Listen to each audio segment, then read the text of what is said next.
intro, my name is Elliot, and I would be leading you in terms of what to know so far as the kidneys are concerned. Sylvanos will prefer to use big words like I'm a nephrologist, but you can just call me a kidney doctor.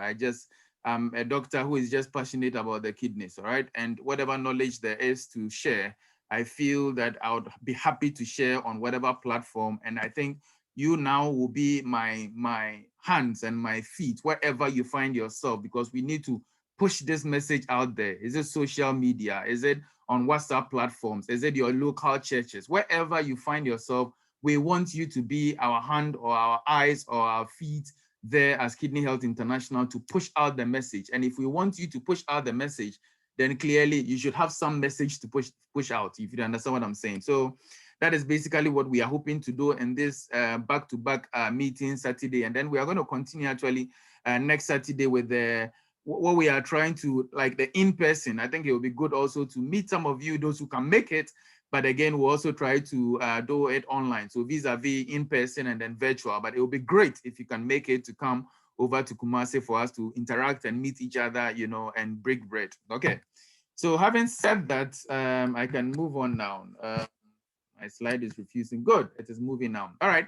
So again, my objectives, like it was mentioned, is to review the brochure. So most of the either itinerary that you see, I'll try and talk about them back to back, and then we'll take some bit of time to have questions and all. So Sylvanos, be free to let me know whether I am doing too much in terms of doing too poor in terms of timing, and I'll be able to appreciate that. You know, when you leave me and the kidneys, I can talk the whole day. All right, so we are going to review the brochure, and please, please, please, I keep saying, and I keep throwing it on the page, that just have a look at that brochure, because that is actually our manual that we'll be using. And indeed, the idea of the brochure is such that even if you don't have a lot of information, you can read that brochure and just share it. I mean, convert it to English, Ga, whatever language that you'd want to speak, for somebody to understand. Because in my mind, if a lot of people are able to know just what is on that brochure, trust me, will go a long way in terms of this, our fight against kidney disease. So that is what I'm going to do. And then we'll go ahead and talk about how the kidneys look like, what the kidneys do, and indeed, why kidney problem. And I have a feeling some of you might know people, and indeed, I read some of your motivation, and indeed, I was really glad some of you have people who have had kidney disease. You want to support people with kidney disease and all, and it's amazing. So we want to know how big the problem is. So apart from that person you know who had or died from kidney disease, are there any other people who are getting kidney disease? We'll talk about all of these, and then we'll go ahead and also talk about the causes of kidney disease. So it's actually going to be a packed program, and how to prevent kidney disease, and then how would somebody know that they have kidney disease? And indeed, in most situations, people want the big symptoms, that they should look like this or they should look like that. But believe you me, a chunk of people who would have kidney disease don't know. And I think that is where the problem lies. And before they know, it's very late. And normally, it's one of the things I hate to see. And one of the key things we're going to talk about after Sylvanos comes in is how to prevent kidney disease. And I guess that is what all of you are here to know about. Okay. So you know about the brochure, and indeed, it's actually for those of you who are graphic designers and know, it's not a fantastic one in terms of graphic designing. It needs a bit of proofreading and all of that, but I think it's just something that I did as fact sheet that we can look on. You realize that most of the topics that I have put out are seeking to address most of the things I've talked about on the brochure. So like the question number 1, for instance, so if you are to fold it, 1 will come this way, then the 2 will come from in the inner part of the brochure. The second one I'll share with you said 1, how the kidneys look like. And you can see that it's the same way I've actually put my presentation. And then the second one is actually, so how do the kidneys look like? Sorry, I think the slide is a bit delayed.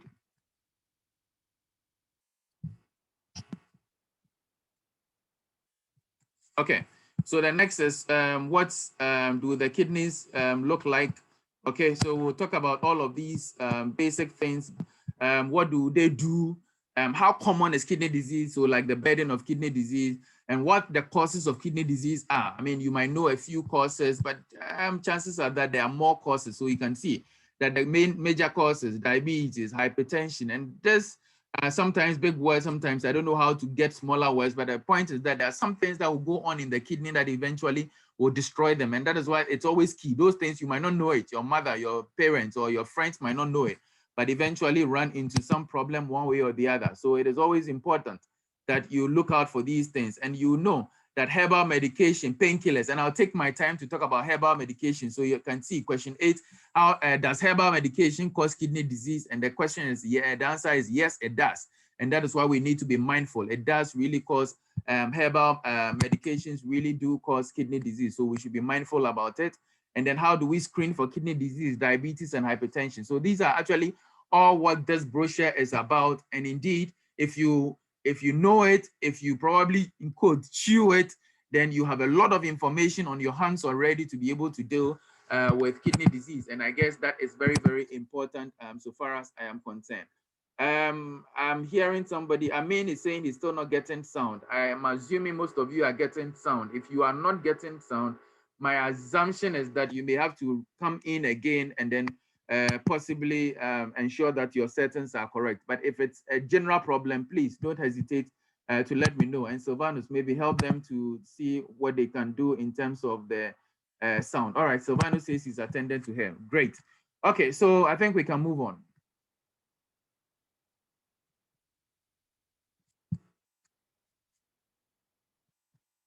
I think my slide is kind of a bit slow. I guess I have a lot of things opened up on my system. Let's see.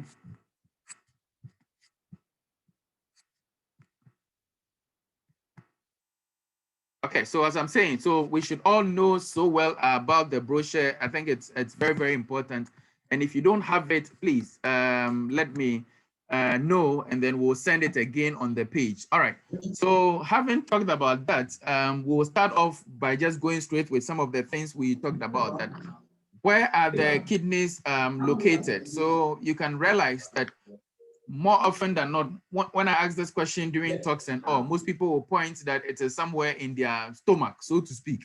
But what is clear is that your kidneys are not actually in your stomach. They're actually closer to your back than your stomach. So if you come in and you have a kidney problem, and for some reason I need to take a piece of your kidney, I go from behind. So I let you lie flat on your belly, and I use a needle, and I go from behind and I take a piece of your kidney to go and look at why probably you are getting the kidney disease. So as you can see in the image, the kidneys are closer to the back than the front. And indeed, how do they look like? So they look like beans, all right? So generally, if all of you have eaten beans before, our kidneys are like beans, so like bean-shaped kidneys, all right? So it is important that if you've eaten beans before, the next time you are eating one bean, just have a look at it, and that is how your kidneys actually look like. So as per the image, you can actually see that there are two kidneys, one on the right, one on the left. And after the kidneys make urine, it goes through these tubes we call the ureter, and it goes into your bladder. So the bladder is what will hold your kidney, your urine for a while. So until you feel like, oh, I want to go and use the washroom or something, that is where the urine is collected. And then when you find a washroom somewhere, you actually let it out. So apparently you can actually keep about 400 to about 500 mils of urine. So about one sachet of water of urine, that is the sachet that we use of urine in your bladder, and you let it out. So you realize that anytime you go to pee, you feel so excited because the urine that you have made is coming out. And I keep saying that you should be blessed if you can stand and make urine. If you woke up this morning and you're able to urinate, count it a blessing, because a lot of patients I see cannot make urine. We put in catheters, or we put in rubber into their penis and all, and we realize that there's no urine coming. You monitor their urine over 24 hours and absolutely nothing at all. So count it a blessing when you are able to stand to urinate. It is not by chance, okay? Now, what do the kidneys do? So that's the next thing I want to talk about. It is very important that, like I mentioned, it helps you to urinate. So you can see kidneys help you to make urine. So the point is that if you are not making urine, then I'm afraid your kidneys are in trouble. So the basic function of the kidney is to help you make urine. Now, why is that so? You make urine because this urine helps you to balance a lot of things in your body, okay?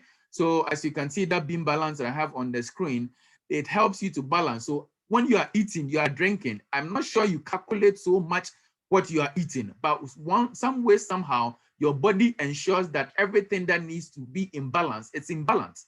and it's actually the work of the kidney. So for some reason, if your kidneys are having a problem, then you lose that balance. So that is when now you need dialysis and all to help you with that balance. You need medications to help you with that balance. But that is the amazing nature of the kidney. It helps you to balance things you actually don't know. So you take in a lot of salt, unfortunately, which you are not supposed to do, and the kidney will ensure that all the salt that you've taken in abundance, it gets rid of it.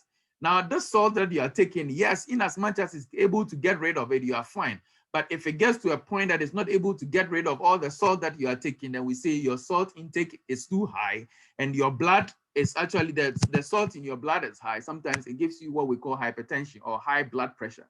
So you realize that if you have a mother or a father or an auntie or somebody who has hypertension, the doctors would have said, or your healthcare provider, you know that when we tell people they have hypertension, we tell them that, listen, cut down on your salt. When I say this, I am quick to add that I would not wait for you to get hypertension before I advise you to cut down on your salt. So please, this breakfast or lunch that you are going to take, please be mindful of your salt. And as I'm talking about salt, I'm quick to add that any food that you buy outside tend to have a lot of salt. So you may as well have control over your salt intake by what? Cooking your own food. All right. So that is the thing. So the body controls most of the things in because of the kidney. So we need to take very good care of our kidneys. Okay. Now, it is also very important to know that the fruits that we eat and all tend to have some potassium and all that is within it. And all of these things, one way or the other, sometimes are affected. So now if your kidney is working well, you eat whatever there is to eat, your kidneys will control it so well for you, no problem. But then if you have a problem, then that is where the issue happens. All right, so it is important to know that the kidney is a major organ that helps you to balance a lot of things in the body, and you need to know that. Okay, my slide sometimes refuses to move. I think my laptop is tired. Okay.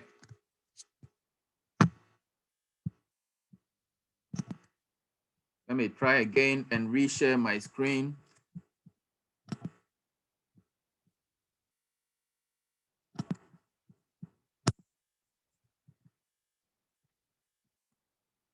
Okay. So I'll go on. Probably if it's able to move, maybe we can move on.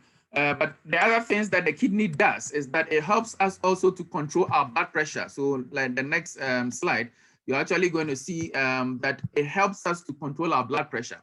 So again, I've mentioned the control of the things in the body. But then apart from all these controls, the one other key thing that the body controls, the kidney controls, is your blood pressure.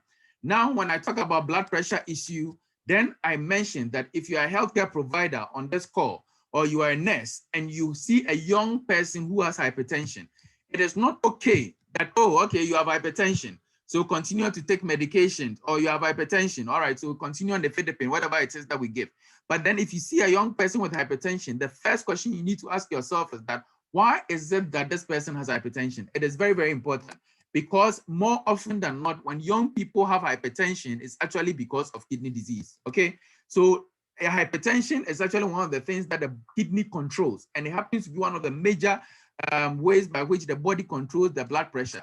Now, if it so happens that you have somebody with hypertension, it is important that you check their kidney function.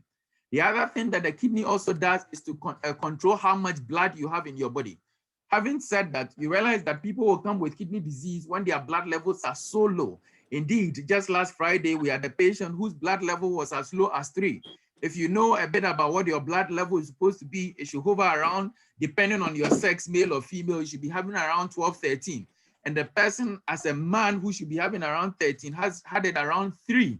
And indeed, the little thing you do, you get tired and all of that. So it's actually very important that you know that if for some reason somebody's blood levels are so low, one of the things that you should worry about is the kidney. So don't just say, take ferroglobin, take this, take that, and all of that. But it is important that you try to find out the reason why the person has low blood levels and be able to attend to it. And again, the other thing that the kidney also does is to ensure that generally your body is doing so well. And that is why they generally feel so sick and all. So generally think about it like the dustbin, so to speak. So the urine that you pee, it contains all the dirt that that body does not need, that needs to come out of your body.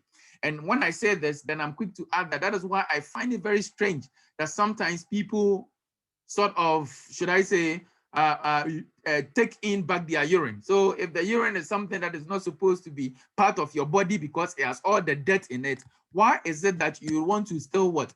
Drink your urine as part of management? And some of you may have heard some of these things that people drink their urine as part of therapy. So please, if you are doing that or you know somebody doing that, tell them that indeed the urine has a lot of toxins that the body does not want. So it doesn't make sense for you to what? Drink that urine, okay? So I am still struggling to get my screen to move. Sorry again, but I think, I just don't know. Every other is moving, but my screen is not moving. All right, so what I'm going to do is that I'll probably try again just to see whether I'll be able to share the screen. And it will move, or maybe I'll let it move before I try to share it. So just give me a minute. Let me just let it move first before I try to share it.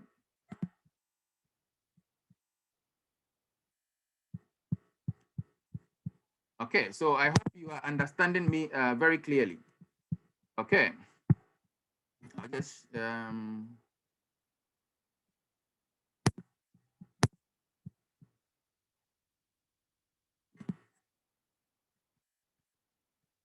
okay.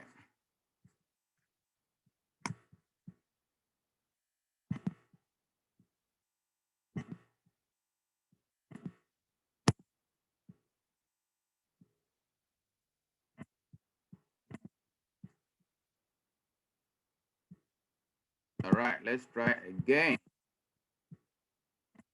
There we go. Okay, so I hope it will continue to move. So I've talked about the blood and then the sieve. All right, so the kidney also sieves out, like I said, a lot of things that are supposedly wasted that are not supposed to be part of the body. So I've talked about the sieve already.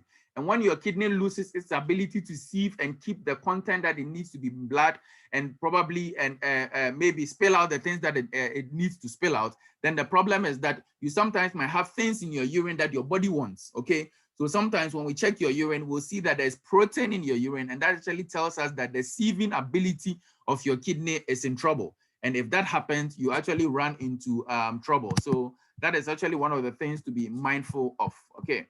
So I mean, and then I've talked about the dustbin issue, about what the kidney does, all right? So having said that, now the next thing I'm going to talk about is how common kidney disease is, all right? So let's do the, okay, and see whether it will move. All right, so I think I'm in the flow now. Now, how common is kidney disease? Why is Elliot boring us about kidney all over the place? Now, the world over, Yes. the world over. Meeting. Also for me. But Stephen Insiansari, please, who are meeting? Now, so so please mute yourself, please. Or Sylvanus, please mute him. Okay, how common is kidney disease? Now, the world over, 1 out of 10 of us have some form of kidney disease. So I see about 50 of us on this call. If I'm not afraid, I would say that about 5 of us might have some form of kidney disease. Yes, when I say this, it sounds scary, but that is the truth because we have some form of kidney disease. But the point is that everything seems to be moving on well, so we don't appreciate it. So let's be mindful. And this is the global picture. Now, if you get a bit closer to Africa, the numbers are a bit more in terms of the how much the number of people with kidney disease. Now, if you come to Africa, you realize that about 14% of us, in terms of the study that was done. So if you take about 100 people, about 14% in Africa have kidney disease. So we realize that our problem in terms of Africa is a bit different from the general population in terms of the world. And that is why we need to be careful. Now, somebody would ask, have we done our own studies here in Ghana? Yes, we have. And in Ghana, we realized that about 13% of Ghanaians have some form of kidney disease. So if you take about 100 people, about 13, so that is a bit more than 1 out of 10, if you understand what I'm trying to say. And that is how common kidney disease is. And as Huberta mentioned, kidney disease does not mean your kidneys are failed, because unfortunately in Ghana, we tend to see the failure more and not the kidney disease itself. So let's be watchful, because most people will come in failure. There's some studies we did in Confanochi would show that about 75% of our patients who come in will come in failure.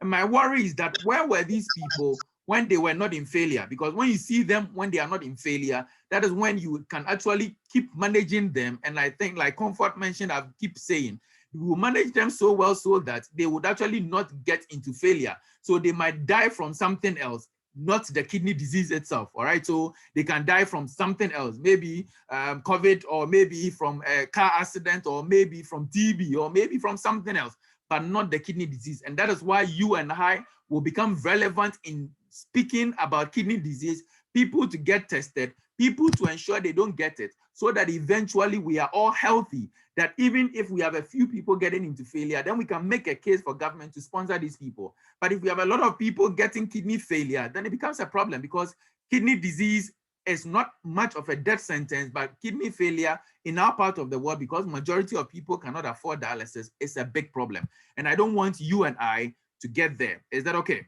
All right, so let's make sure that we prevent people from getting kidney disease and also prevent them from getting kidney failure. I hope I'm making sense. So in terms of the numbers, maybe if you take Ghana, about 30 million, about 4 million people, about 4 million people have some form of kidney disease, and that is worrying. So we should be careful about kidney disease. So this 4 million people, if a political party gets all of these 4 million people, you know what the dynamics will be so far as this country is concerned in terms of the politics. All right. So let's be mindful about kidney disease. Please, I keep saying, let's mute ourselves. Now, what are the trends? So in Konfanoche, where I work, I decided to collect some data. And the worrying part is that our kidney disease diagnosis numbers are increasing. And indeed, there are some of the nurses and all on this call, and they know that the number of patients that we used to see some time ago, now we are seeing more. And the worrying part is that the more that we are seeing are tending to be younger people. I go for conferences, I'm out there, and then you have people who are getting kidney failures and all in the ages of 70, 80 and all. Here in Ghana, our average age of kidney disease hovers around 47, 48, less than 50. And it is worrying. And we have some as young as 16. We have some as young as 12. Indeed, some people will bear me out. There was a time we had a child who was just 7 years. I didn't make a mistake. 7 years on dialysis. That is how common kidney disease is. And it's not a disease only for adults. The point is that it's a disease that also affects children. So yes, it is more common in adults, fair, but we know that children can also get it. So please, let's be careful. When you are seeing those children that we call ahunhuno, you know those ahunhuno, the face is swollen and all of that, let's be watchful and prevent them from getting failure, okay? So that is it. So these are the numbers we have seen in Konfanoche. And I'll be quick to add that these are the numbers. Our OPD cases over the past 10 years have almost 4 times, in fact, has increased by 4 times. Our admissions have increased by 3 times. And I'm afraid to say that 30% of people we admit into Konfanoche die before admission, before discharge. In any case, in fact, there was a particular year up to about 50%, 1 out of 2. So 2 people come on admission, 1 will die of kidney failure. And that is the problem with kidney disease. It's a silent killer. Less is being talked about. And that is why you are here to help us to make more noise about this. What I see is so disheartening, and I feel so worried about it. And that is why I make a lot of noise. And I'm happy that you saw it on social media and you want to join the campaign. And please, please, please, let's do this and even get more people to join this campaign, because it's a killer. It's a killer. And I think with all our effort, we'll be able to do better in terms of the kidney disease. All right. Now, what is important is that you need to know your risk. Kidney disease is so common. It is so common that if you don't know your risk, you don't know what will cause you to get a kidney disease. So it is very important. So I'm virtually moving from one topic to another. So we've actually mentioned now how to know your risk, and your risk is very important. How old are you? Are you male or female? Do you have your parents with diabetes or hypertension, or do you yourself have diabetes or hypertension? These are very important for you to assess your risk, to be able to know what the problem is. Do you have, like I said, somebody in the family with diabetes or hypertension or kidney disease? When I speak to most of my patients, what kidney disease or not, the quick answer I get is no. It's actually because even if they do, they wouldn't know, because most people were not even testing for it in the first place. This COVID situation, we wouldn't know people are dying from COVID until probably what we test. Is that okay? So the kidney disease is like that. A lot of people would have COVID and are fine and all, we wouldn't know. A lot of people would have kidney disease and sometimes we don't know. So when they die from the kidney disease, we don't even know, but it is important.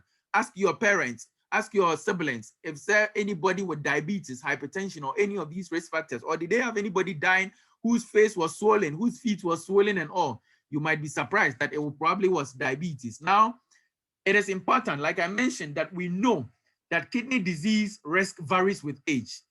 One thing we have realized in our studies is that kidney disease actually begins from the time that you are actually sometimes in your mother's womb.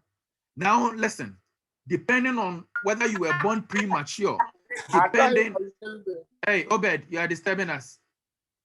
Obed, mute yourself. Depending on whether or not your mother bore you premature, depending on whether or not maybe you were born with a low birth weight, sometimes your risk already increases. Now, listen, sometimes we all have about 1 million nephrons. The nephron is a small cell in your kidney, and all of us are supposed to have about 1 million. Now, if you were born before term, chances are that you don't start off well. You might not have that 1 million. So with all the food and the drinks and whatever things that you are eating and the herbal medication, then you are destroying your kidney. So that's why some people will have it earlier than others. So this image actually shows that our risk begins from when we are in our mother's womb.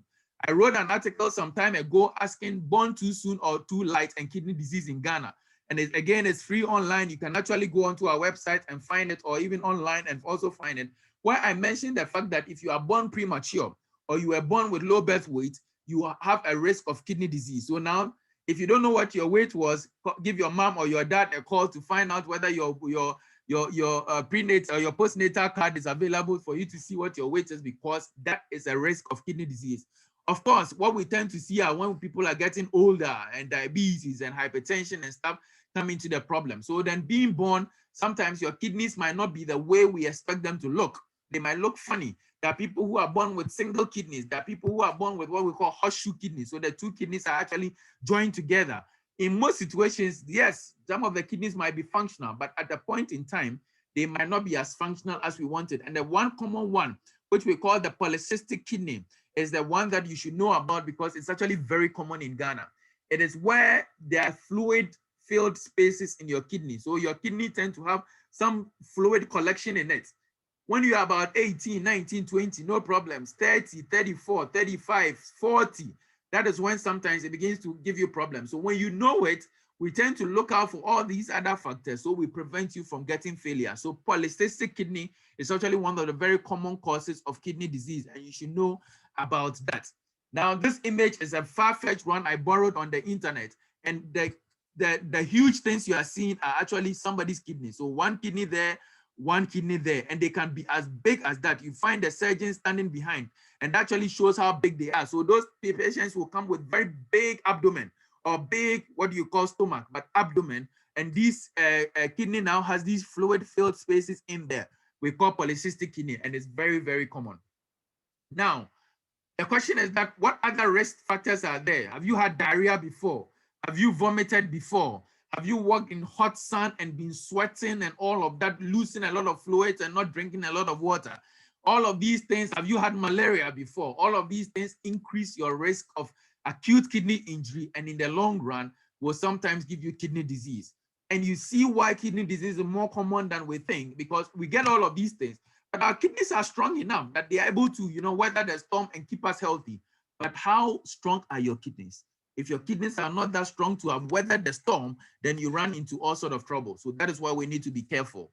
Now, that is the concern. So I think, and sometimes I realize that sometimes there are some of these patients who come, they are not diabetics, they are not hypertensive, or they may have hypertension because of the kidney disease. And we keep asking ourselves, what may have caused it? So I wrote an article again, why most causes of kidney disease are unknown. So you can also find it and read it, because people are not coming early for us to investigate why the cause.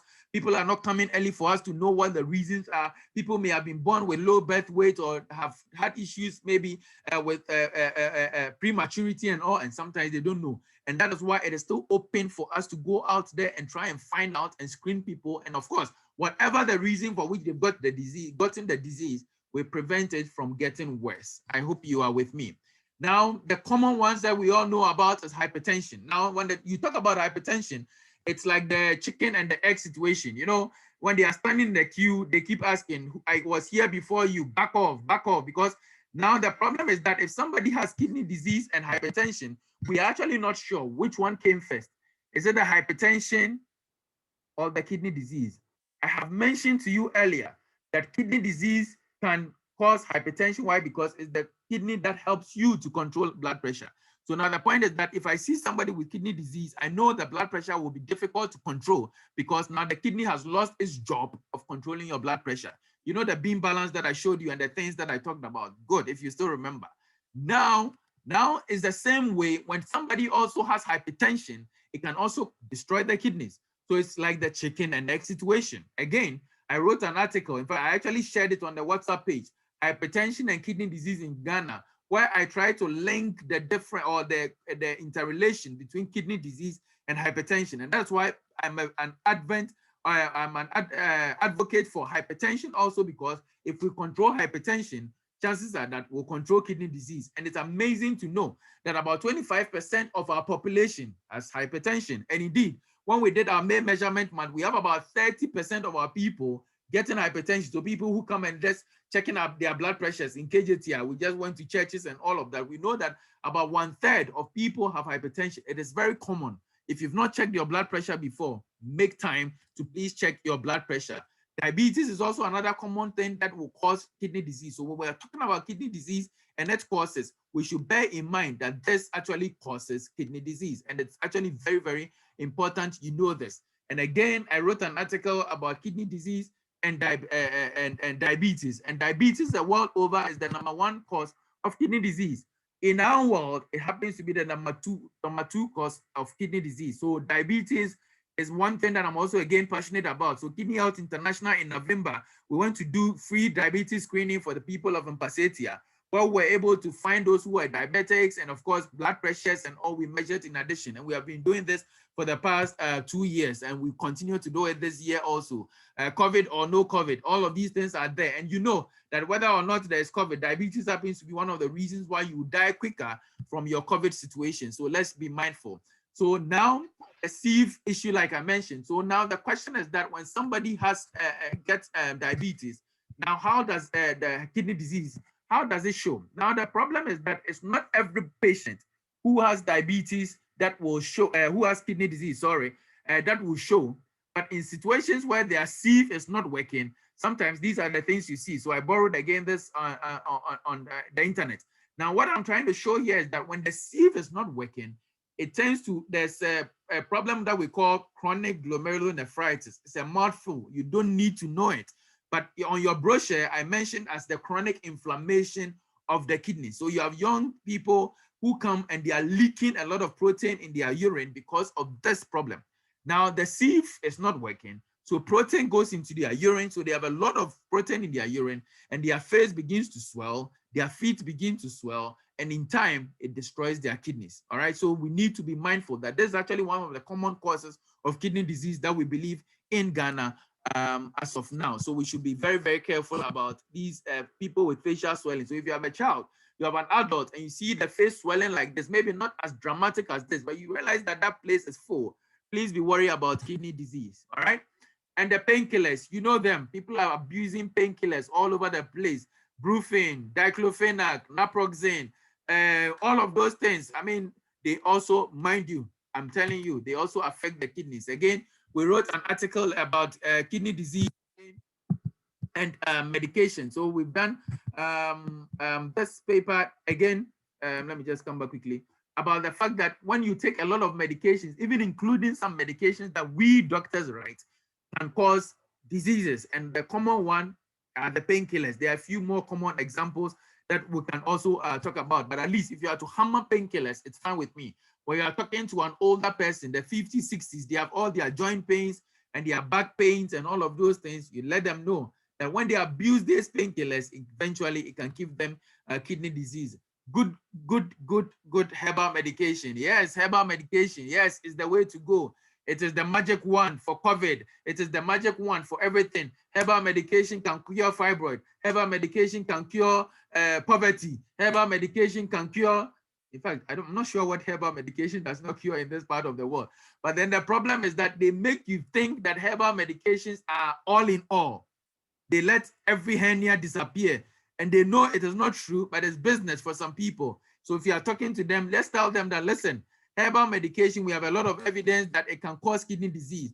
I show this picture all the time when I talk about herbal medication. Yes, they might be good, but the point is that now if you have banana, for instance, you don't just eat all the banana, do you? You don't. You peel the banana and you eat the fruit and you throw the peel away.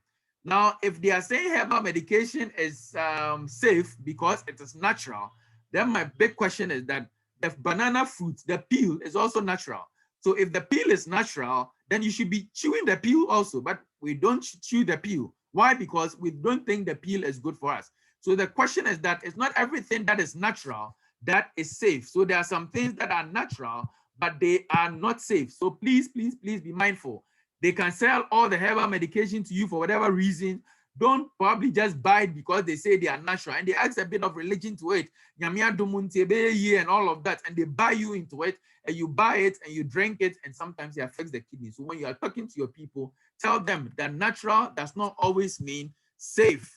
Natural does not always mean safe. And again, I wrote an article on the effect of herbal medication use on the kidneys. You can find time also to read it. So about 2 years ago, almost 3 years ago, I wrote this article. So find it and read it. It was published on Graphic Online. So let's be mindful of some of these things. Now, the point is that if you are making urine and the urine does not come out for some reason, so like I mentioned to you, the kidney makes the urine, it goes through the tubes, it comes into the bladder. When you are ready, you pee it out.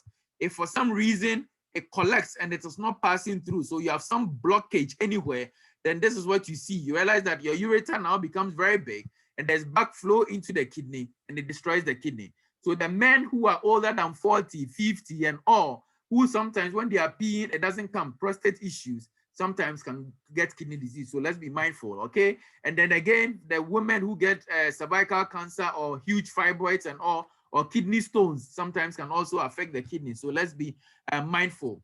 Now, the prostate issues. So that is the typical size of, let's say, of a normal prostate. Now, if your prostate becomes this big, like I said, when the urine gets into the bladder, it is not able to come out.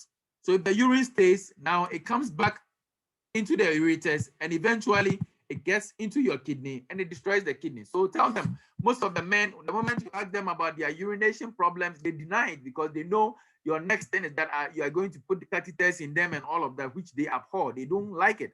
So they would never want you to even go into that tangent. But the point is that ideally, the problem is that as the prostate has become bigger, you either give medication that can shrink the prostate, or you may need to get the urine out, or eventually it's going to give them infection, or it's going to get a backflow, destroy their kidneys. And I've mentioned kidney stones. So you can actually imagine that you have a stone sitting like that in your bladder and blocking the place that the urine is supposed to come out of, or you have a stone sitting in your ureter, or you have a stone actually in your kidney like that, blocking it. So you realize that the urine that you make will be sitting right here. It will not come out, and eventually it will destroy your kidneys. So let's be mindful about that also.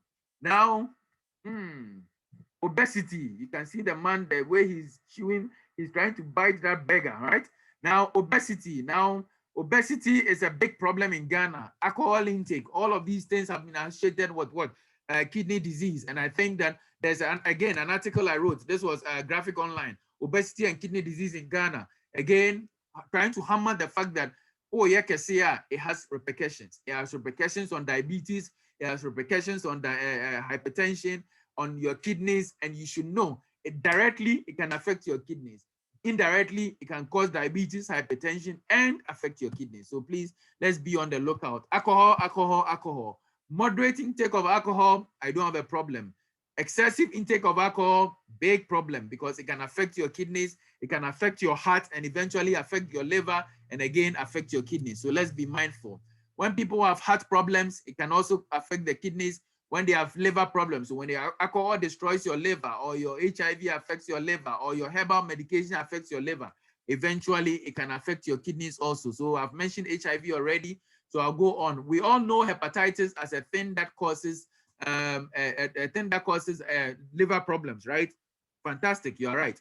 but hepatitis B can directly also affect your kidneys, and hepatitis C can affect the liver and it can affect the kidneys also. So when you are talking to people about kidney disease, roll in the hepatitis fact that they also need to know their hepatitis status, because hepatitis can also affect the kidneys. HIV is also important because it can affect the kidneys. So if you are talking to a patient who already has HIV, then we know that it can also affect the kidneys. Sickle cell disease burden and kidney disease in Ghana. About 2% of Ghanaians have sickle cell disease, and sickle cell disease can go a long way either by the medications they take for sickle cell, the infections they get when they have sickle cell, or the sickle cell itself can destroy the kidneys or can affect some other organs that would eventually also what? Affect the kidneys. So sickle cell is also a problem for the general, for the brain, for the heart, for the liver, for the infection and all. But I'm here to also let you know that it also affects what? The kidneys, all right? So let's be mindful of that. Then again, any form of cancer eventually can also affect the kidney. So just a note. Now, how do people know that they have kidney disease? Like I mentioned, this is the danger. The kidney will be able to take very good care of you. So when I talk about this, I talk about the mobile phone. We all have mobile phones. You charge it to 100, you are using it well. If you don't look on your mobile phone to see that, oh, now it's gotten to 10% or 20%, it's gotten to 70%, 60%, your phone does not tell you anything, right? But for some reason, if your phone runs to 10%, 20%, depending on the kind of phone you are using, all of a sudden your phone will say what? Low battery or charge or whatever it is like. That is exactly how the kidney works. When it is 100%, no problem. 90, no problem. 70, 60, no problem. You are fine. You go about your activities normally. When it drops to less than 15%, that is when it begins to show you some symptoms. You are tired easily, your blood pressures are up and all of those things. And the things that will now bring you to the hospital are actually signs that shows that your kidney disease are advanced. So what's the lesson here? We shouldn't wait for our kidney disease to be advanced. What do? We ensure that we are checking our kidneys early to prevent kidney disease, or for that matter, kidney failure. And technically, when your kidney disease gets to less than 15, we actually say that now you are in failure. So if you want a difference between just chronic kidney disease and kidney failure, then this is the difference.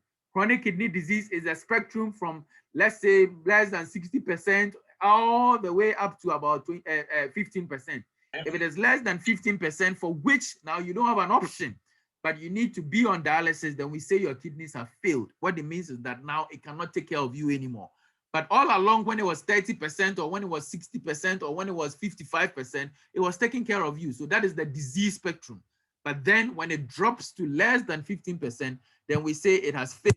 And when it fails, what it means is that you cannot do it cannot do its function anymore. And now you need support in terms of, is that okay?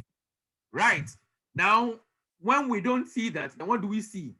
Are you forming a lot of foam in your urine? When I say this, people become scary because yes, that is true. When you urinate in a particular place for a long time, it foams. That is very true. But then there are some people, when they've not even urinated in a particular spot, they keep foaming all the time. When we have a lot of foam, we worry about a lot of protein in your urine. So if you are seeing too much foam to worry about, your urine probably should be about this. But if it's foaming too much, then you have a problem because maybe there might be a lot of protein in your urine and you need to see your doctor to check it, and then we can deal with it. Are you getting blood in your urine? Are you waking up too frequently to urinate at night? I'll worry about diabetes. I'll worry about infection. I'll worry about prostate issue, and I'll worry about kidney disease also when I'm waking up too much to urinate at night. If you've drank a lot of water or you drank a lot of whatever it is before you slept and you wake up a couple of times to urinate, that is acceptable. But when you realize that even if the times you've not drank a lot of fluids before you went to sleep, you are peeing a lot, just see your doctor. Maybe it might be some diabetes or hypertension, in fact, or diabetes or infection or a prostate issue if you're a male and all of that. So these are the things you need to tell them. Has your urine reduced? I mean, from time ago, you used to urinate a lot. You need to take, you took a lot of water, you were urinating a lot. Now you realize that you're not urinating that much. Please check your kidneys. And is your urine like Coca-Cola? If your urine is Coca-Cola, sometimes we are worried that it actually might be destroying your kidneys, all right? So it affects the heart also. So the heart can become big. The patient sometimes cannot breathe, and indeed, sometimes they can actually see their feet swelling. So when the feet swells, when they press, you realize that it is pitting. When all of these things are happening, you know that the kidney might be a problem. Now, in the GI system, it can give them abdominal pains, especially in very severe cases when they are vomiting and they have nausea and they cannot eat and they are vomiting, like I said. And sometimes their abdomen can become a bit big like this. In fact, it is more substantial in those with polycystic kidneys and all. But otherwise, you can also see them with big tummies. And in any case, they can also pass stools, okay? So when they pass feces, it is black. And the feces are black actually because they are bleeding into their stomach because of the gastritis from the urea or from the kidney failure, all right? So these are the things we see. But you see, when I'm talking about this, or when you are talking to your people, tell them that indeed it is not a matter of waiting for these things. They should just get themselves checked. That is the key message. They should get themselves checked, because sometimes you might not have all of these things, but you might have some stage 3 or stage 4 or stage something kidney disease, because like I mentioned, we would only sometimes see some of these things in the end stages, which by that time, things might be too late. In the chest, sometimes they cannot breathe. Sorry. In the chest, sometimes they cannot breathe. They are getting tired very early. And indeed, when they sometimes brush their teeth or they cough, they might see blood in there. Or when they brush their teeth in the morning, they sometimes might be coughing, especially when they lie flat, or sometimes they cannot even lie flat at all. All of these things can be signs of heart failure. They can be signs of problems with the lung, or they can be signs of kidney disease. So these things should prompt them to also see a doctor. But like I keep saying, we shouldn't wait for these things. Swelling around the eyes, like I mentioned, sleep problems, confusion, convulsions, and indeed coma. So indeed, you realize that all of these things are the late things, and I don't want to see these things. Trust me, when I see these things, I get worried because we have missed the boat. And that is why you and I are here to drum home the information. People will get checked. We see them early, so we don't run into any problem whatsoever. Is that okay? Now, if you don't pay particular attention to any of these, the unfortunate thing is that then the patient would eventually die. And the mortality, like I said, or the death rate with kidney disease is so high. You might have somebody who may have died from kidney disease. When they get to the dialysis stages, I'm afraid, even those who can afford to some extent, they are not getting adequate dialysis and they die. So let's prevent unwanted death.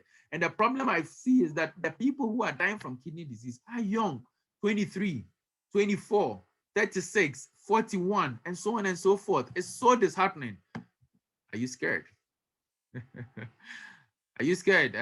Mr. Bean is asking whether you are scared. But again, for those of you who are Christians like I am, God has not given us the spirit of fear, but of power, of love, and of sound mind. And I am not here this Saturday morning to give you the spirit of fear. I am actually here to let you know what the problem would be if we don't do what we are here to do. So now the big question is, what do we do? So what do we do? And I think that is the most important thing here. So at this juncture, I think I will pause my first half of the talk, and I'll throw it back to Sylvanus to take over, because it's the what do we do. That is why I've called you here as volunteers, because we are all going to be fishers of men, right? And we are going to fish people before they get into kidney failure. And we are going to use all the available means, all the means available to us. Social media, in person, people in your churches, wherever you go to, what groups we are going to form, anybody you meet in a taxi, trotro, in your church, wherever, I mean, wherever, keep drumming the message so as to prevent them from getting kidney disease. So thank you very much for this first half. I'll throw it back to Sylvanus, and then you take it up from there. Back to you, Sylvanus. All right, thank you very much, Doctor. That was some good run with your presentation within the time. And I should clap for you. I think you've done very well. All right, so we continue.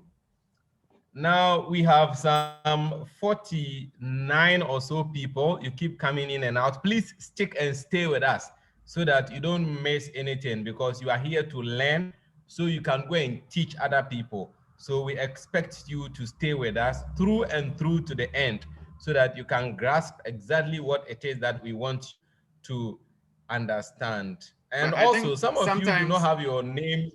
Yeah, sometimes it's internet connection. So I feel there are some people who probably their internet will break off and then they keep coming back again. So I think the enthusiasm is there, and I like that. Yeah, Thank yeah, you. Mm. yeah, yeah. I like that.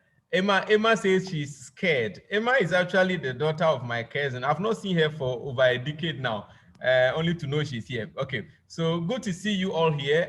I typed. You can start putting your questions in here so that we shall collate them for doctor to understand. Now, I'm going to share with you the program again so that we know where we are. Doctor has almost exhausted all that he has. And what I have to do next is the presentation on how to make you known. And I'm sure after that, we shall be getting ready to be rounding it up all, because looks like we are going to finish earlier than we thought. Doctor has some few other presentations, I think just about 3, and then we shall be taking questions and closing remarks. So I will straight away move on to making your work known. As you keep typing your questions, then we shall be collating them. And then after that, we shall be listening to doctor again. So I'm going to share with you the next presentation. It's almost 11, it's 11:30, so we are actually ahead of time. And I think that is good. So doctor, permission to start sharing my next slide.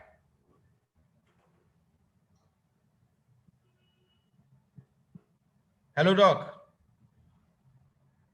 Okay, so I think let's just go to the next presentation.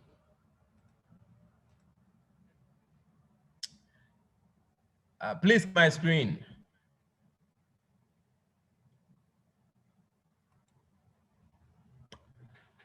Okay, so I want to believe you can see my screen. I've seen a few thumbs, so we want to move straight away into the next presentation, and it has to do with making your work known.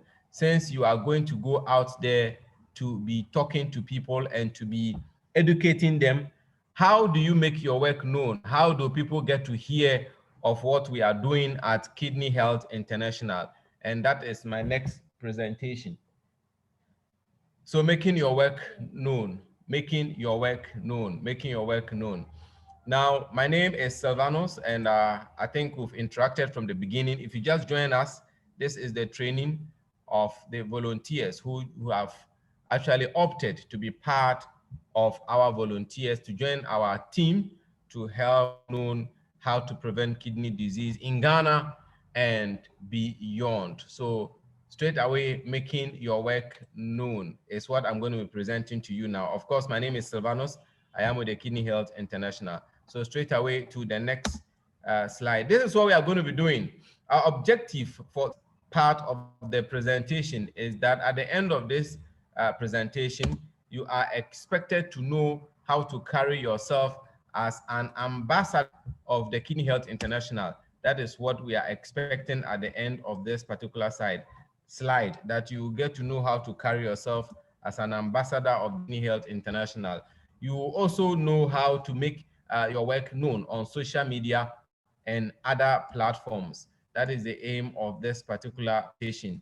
And that is why we have called it making your work known. You are expected to exhibit a high sense of professionalism, and you must know that you are representing an organization that is now burdened. In other words, we are now beginning, and so we expect you to conduct yourself very well so that you do not drag the name of the organization in the mud, because it is an organization that is now coming up. It's new, it's not very, very old, and so we have to protect our image. And since you are going out there, you are going to be making known our image, and whatever you say or do in our t-shirts is going to count, because people are going to see you as representing Kidney Health International. Now, use social media to reach more. So I have a few things for you on social media. Now, Facebook alone has 2.7 billion monthly active users as of the second quarter of last year, 2020, which means that if you are able to use Facebook effectively, you can reach a lot of people. That is all it means. If there are 2.7 million monthly people who are active on Facebook, then if you are able to use Facebook effectively and efficiently, you would make your known and people will eventually get to know of Kidney Health International. All right. Now, let us look at Instagram. Now, Instagram has over 1 billion monthly active users. Yeah. So for those of you also active on Instagram, if you continue to share our work on Instagram, people will get to know us more. Now, Twitter has 330 million monthly active users. When I was collating this data, it was amazing to find out this particular one because I didn't know Twitter has that much people. And it has 145 million daily active users on Twitter, which means that every day within the 24 hours that we have, 145 million people are active on Twitter. And of course, Kidney Health International is on Twitter as well. So if you use the right hashtags, people will get to know us more. Now, as of March 2020, there were 229 million daily active Snapchat users worldwide. So these are some statistics to let you know that if you are able to use social media very well, you can make more people get to know about the work of Kidney Health International. For WhatsApp, it's 2 billion people in the world, and 1.6 billion people use WhatsApp in the world every month. And it has been downloaded over 96 million times in February alone, 2020. So this is it. Okay, so we move on how to make your work known. To make your work known, I want to share with you a few things. Number one, use hashtags. So this is the first hashtag we expect you to use. It is #Kidney Health International. So if you make any post about your work, if you're writing anything about kidneys and kidney health, this is one of the hashtags we want you to use wherever, Facebook, Twitter, LinkedIn, wherever. We want you to use this particular hashtag, Kidney Health International. The next one is Healthy Kidney Month. Now, don't forget, March is the month in which we are going to be talking a lot about kidney health, and we expect you to use this particular hashtag as well. The next one is Healthy Kidneys. So this is our overall and our objective. And so we expect that as you do your work, you will use this hashtag for people to know about how to keep their kidneys healthy. We are all moving towards that World Kidney Day, where we shall be talking to people about kidneys and health kidneys more and more. So within the World Kidney Month, there is a day that we shall be drumming home much more. And we expect you to use all these hashtags as you follow us and get it. Now, I've put this one separately because I want you to take particular note of it. For Twitter, use Healthy Kidneys. Now, there are a lot of other hashtags like Healthy Kidneys already on Twitter. So please pay particular attention to this one. Healthy Kidneys 1. Make sure that one comes. Once you use that hashtag, then you are reaching or making public what Kidney Health International is doing. All right. Okay, so we move on to the next slide.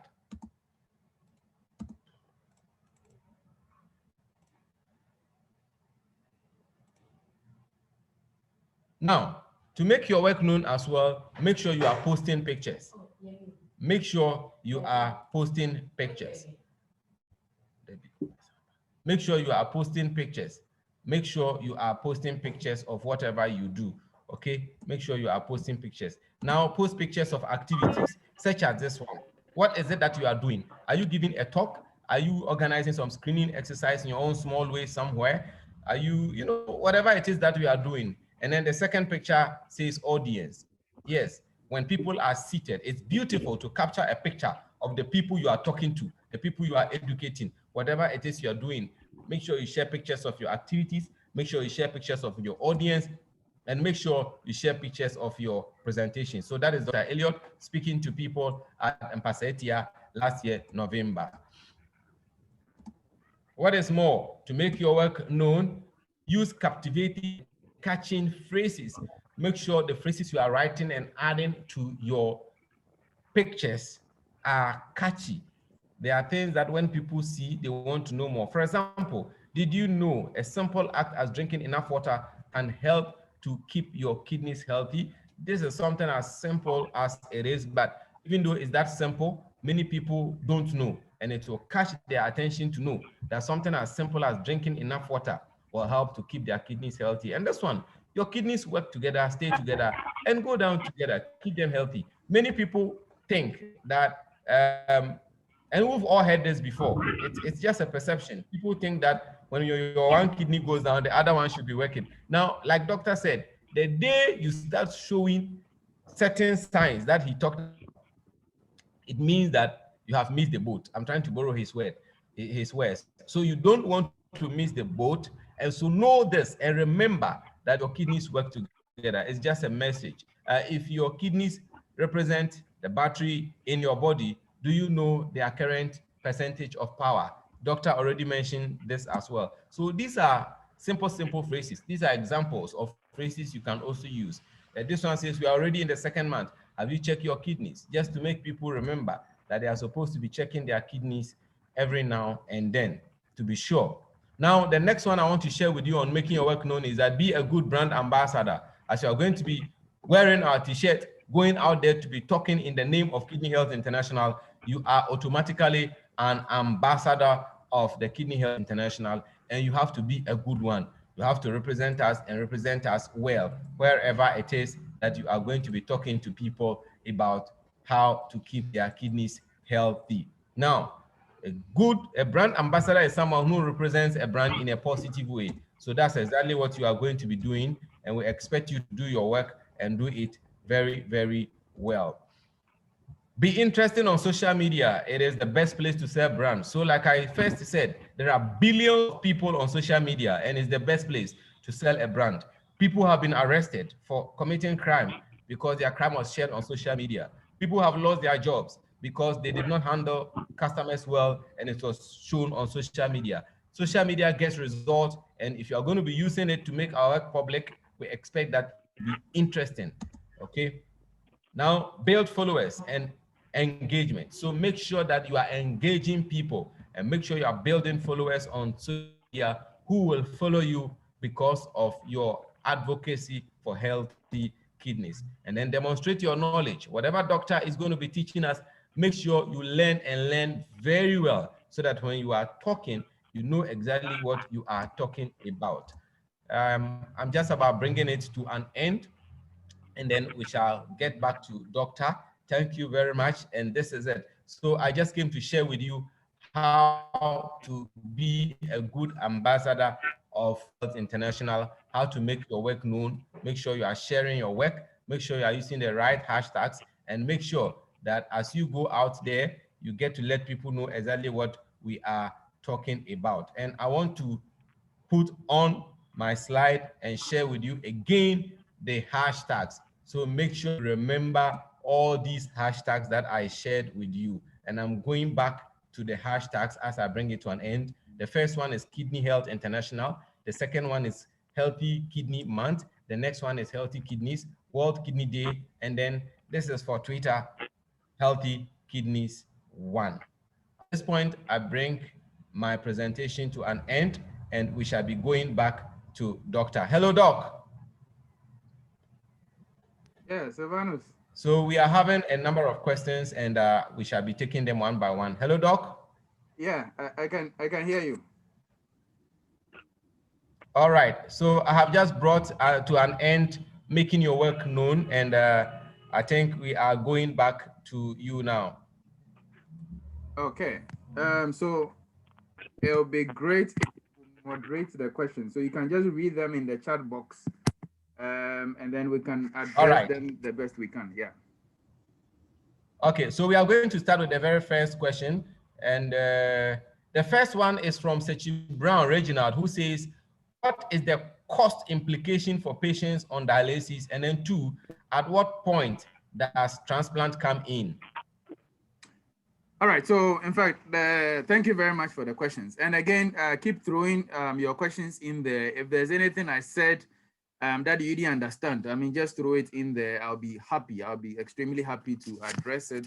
But then again, if there's something else I've not yet addressed that you're also interested in, you want to let me know, I'll be happy to. So the chat box and we'll address every question. I mean, so I've actually tried to get through with majority of what I have to do. I'll do the next session. So if there's anything I'll address later, then I will tell you. So we are going to talk more about dialysis and transplant actually in the next session. All right. So just because that's the first question, I'll just mention that it is very expensive to keep yourself on dialysis. In fact, I keep saying that you need to be have a lot of riches or be a cocaine dealer to be able to sustain yourself on dialysis. The National Health Insurance Scheme does not pay for dialysis, and you have to pay for each PESWA yourself. Here in Komfanoche, each session of dialysis is about 240. Those of you who are conversant with the old currency, like most of our patients, they still want to mention it in the old currency, though I struggle. So 2.4 million, all right, that is if it's Komfanoche. And outside, it hovers between 240 to about 300 per session, all right? So, and you need 3 sessions. So averagely, if I'm saying 250, you actually need about 750 per week to make urine. Okay, so normally that's how I put it. So if you are peeing now without any funds, the point is that you are saving 750 by taking care of your kidneys, because if you need to go on dialysis, it will cost you about 750 per week to pee. I mean, so per week to pee, normally that's how I put it. So it's very expensive, and that is not the only thing. Before you get the dialysis done, you need a particular tube that we use for the dialysis, because the dialysis uses very high flow blood. So you need a tube we call the catheter. And this catheter will cost you anything between 700 to about 1,400 for that catheter, which in some situations will not even last you 3 months. And in any case, sometimes you need another thing we call a fistula, which will cost you about 1,500. And if you are to calculate the dialysis that you need per week, for a month, so if we are talking about 750 per week, then for a month should be about ×4. Is that not it? So that's about 3,000 cedis per month to sustain yourself. How many of us, even on this call, can make 3,000 per month? So you really need to make a lot of money to be able to just sustain yourself on the dialysis. You need medications I have not added. Your blood levels, like I mentioned, will be low. The dialysis will not cause your blood levels to come up. So it actually causes it to run even lower. So you actually will need more blood, and you need medications that will cause your bloods to come up. You know, so putting a number to it, sometimes that injection, each injection is about 100 cedis. Sometimes you need about 4 per week. So if you are putting that together and all, it costs an arm and a leg. And I must be honest with you, most of our patients cannot afford it 3 times a week. Those you even hear are doing dialysis are doing it twice a week. And sometimes that's why they're always looking sick. So they are doing the dialysis, but they're always looking sick because they are not even doing it well, and they are not getting the necessary injections and stuff that they need. So tell your patients or tell the people you are going to talk to that we don't need them to get there, because if you are to do it well, you probably need about 6,000 a month to be able to get things done appropriately. And that is just too much. So to put a number to it, that is what I'll say, Sylvanus. All right, doctor, I think his next question is on herbal medications. All right, what exactly is the question on herbal medication? The question says, can topical application of these herbal medications cause chronic kidney disease? I don't know what he means by topical though. I do. All right, so that's fine. So what he means by topical is when you apply something to your skin. All right, so there are some herbal medications that you don't drink, but you apply it to your skin. And I think the question is as to whether or not when you apply the medication to your skin, it can affect your kidneys. All right. So very good question. All right. So we know that in terms of the use of medication, generally, even in Orthodox, if you drink it vis-a-vis if you, should I say, pass it through your IV line and all, it tends to get the desired effect that we want. But nonetheless, if you apply it on your skin, it gets absorbed into the skin and gets into your body. So that is the one thing you should know. When you apply it into your skin, it gets absorbed through the skin into your body. But in terms of quantity, the quantity that will be absorbed into the body maybe to cause kidney disease might not be as much as maybe you drinking it, okay? But nonetheless, it doesn't mean that you applying it topically, you are free totally. But in terms of the quantum of effect, might not be as much as if you drank it, or maybe you had some aggressive herbal doctor who had decided to pass it through your vein or something. That impact will be greater if that is done. So topically, yes, might, but not that much, I guess. Yeah. Okay, so there is this question that keeps repeating itself. A lot of people are asking it, so I think you want to take it first. It says, when does transplants come in? A number of people are asking the same question, so they want to know. So transplantation, yes. So now, when you have kidney failure, I keep saying it is like your car carburetor or your car tire or your car's gearbox, whatever it is that you can appreciate well so far as cars are concerned, is fault. A part of your body, like the kidney, is fault. Your carburetor is fault. It's the same. Now, when your carburetor is fault, the solution typically is that buy a new one. But in most situations, because of funds and because of, you don't have the available parts, then they say, okay, let us service it for a while. And that is what the dialysis is. So the dialysis is, in my opinion, like servicing, it's not the solution. So transplant in itself is actually the solution. Kidney is not working, you need a new kidney. It's as simple as that. So if you need a new kidney, that's what we call transplant. All right, so my kidney is not working, I need a new kidney, transplant. That is the solution to when your kidney fails, okay? But when you come in to me, when you come in and your kidneys are failed, we cannot get the transplant done there and then. If wherever you find yourself in whichever part of the world, you need actually to be worked up, get a donor, get you stabilized before the transplant. As we are waiting for the transplant, that is when we do the dialysis. Unfortunately, for this part of the world, most people think that dialysis is the solution. It is not. The transplant is the solution, and the dialysis is the bridge to the transplant. So when you are just doing dialysis without a clear plan for transplant, that for me is a problem. That is not supposed to be the case. Transplant is the solution. Thank you. All right, so we move on straight to the next question. It's coming from Mr. Fiagbe, and he says, what test do we tell people to do? I'm sure he's talking about tests that people can do to know the state of their kidneys. And then his second question says, what are some of the symptoms to make it easy for people to know aside the risk groups or factors? All right, so I'll talk about I'm going to talk in the next step, like I said, what we are going to do. So what we are going to do now is find out how to diagnose somebody with kidney disease. So I'm actually going to make you kidney doctors before I leave you today. So find out how we can test people with kidney disease. Of course, I've mentioned the symptoms already, but I'll just recap it. And then I'll go on and tell you, of course, the treatment and how to prevent it. So that's actually the next step. So maybe, Mr. Fiagbe, hold your horses for now.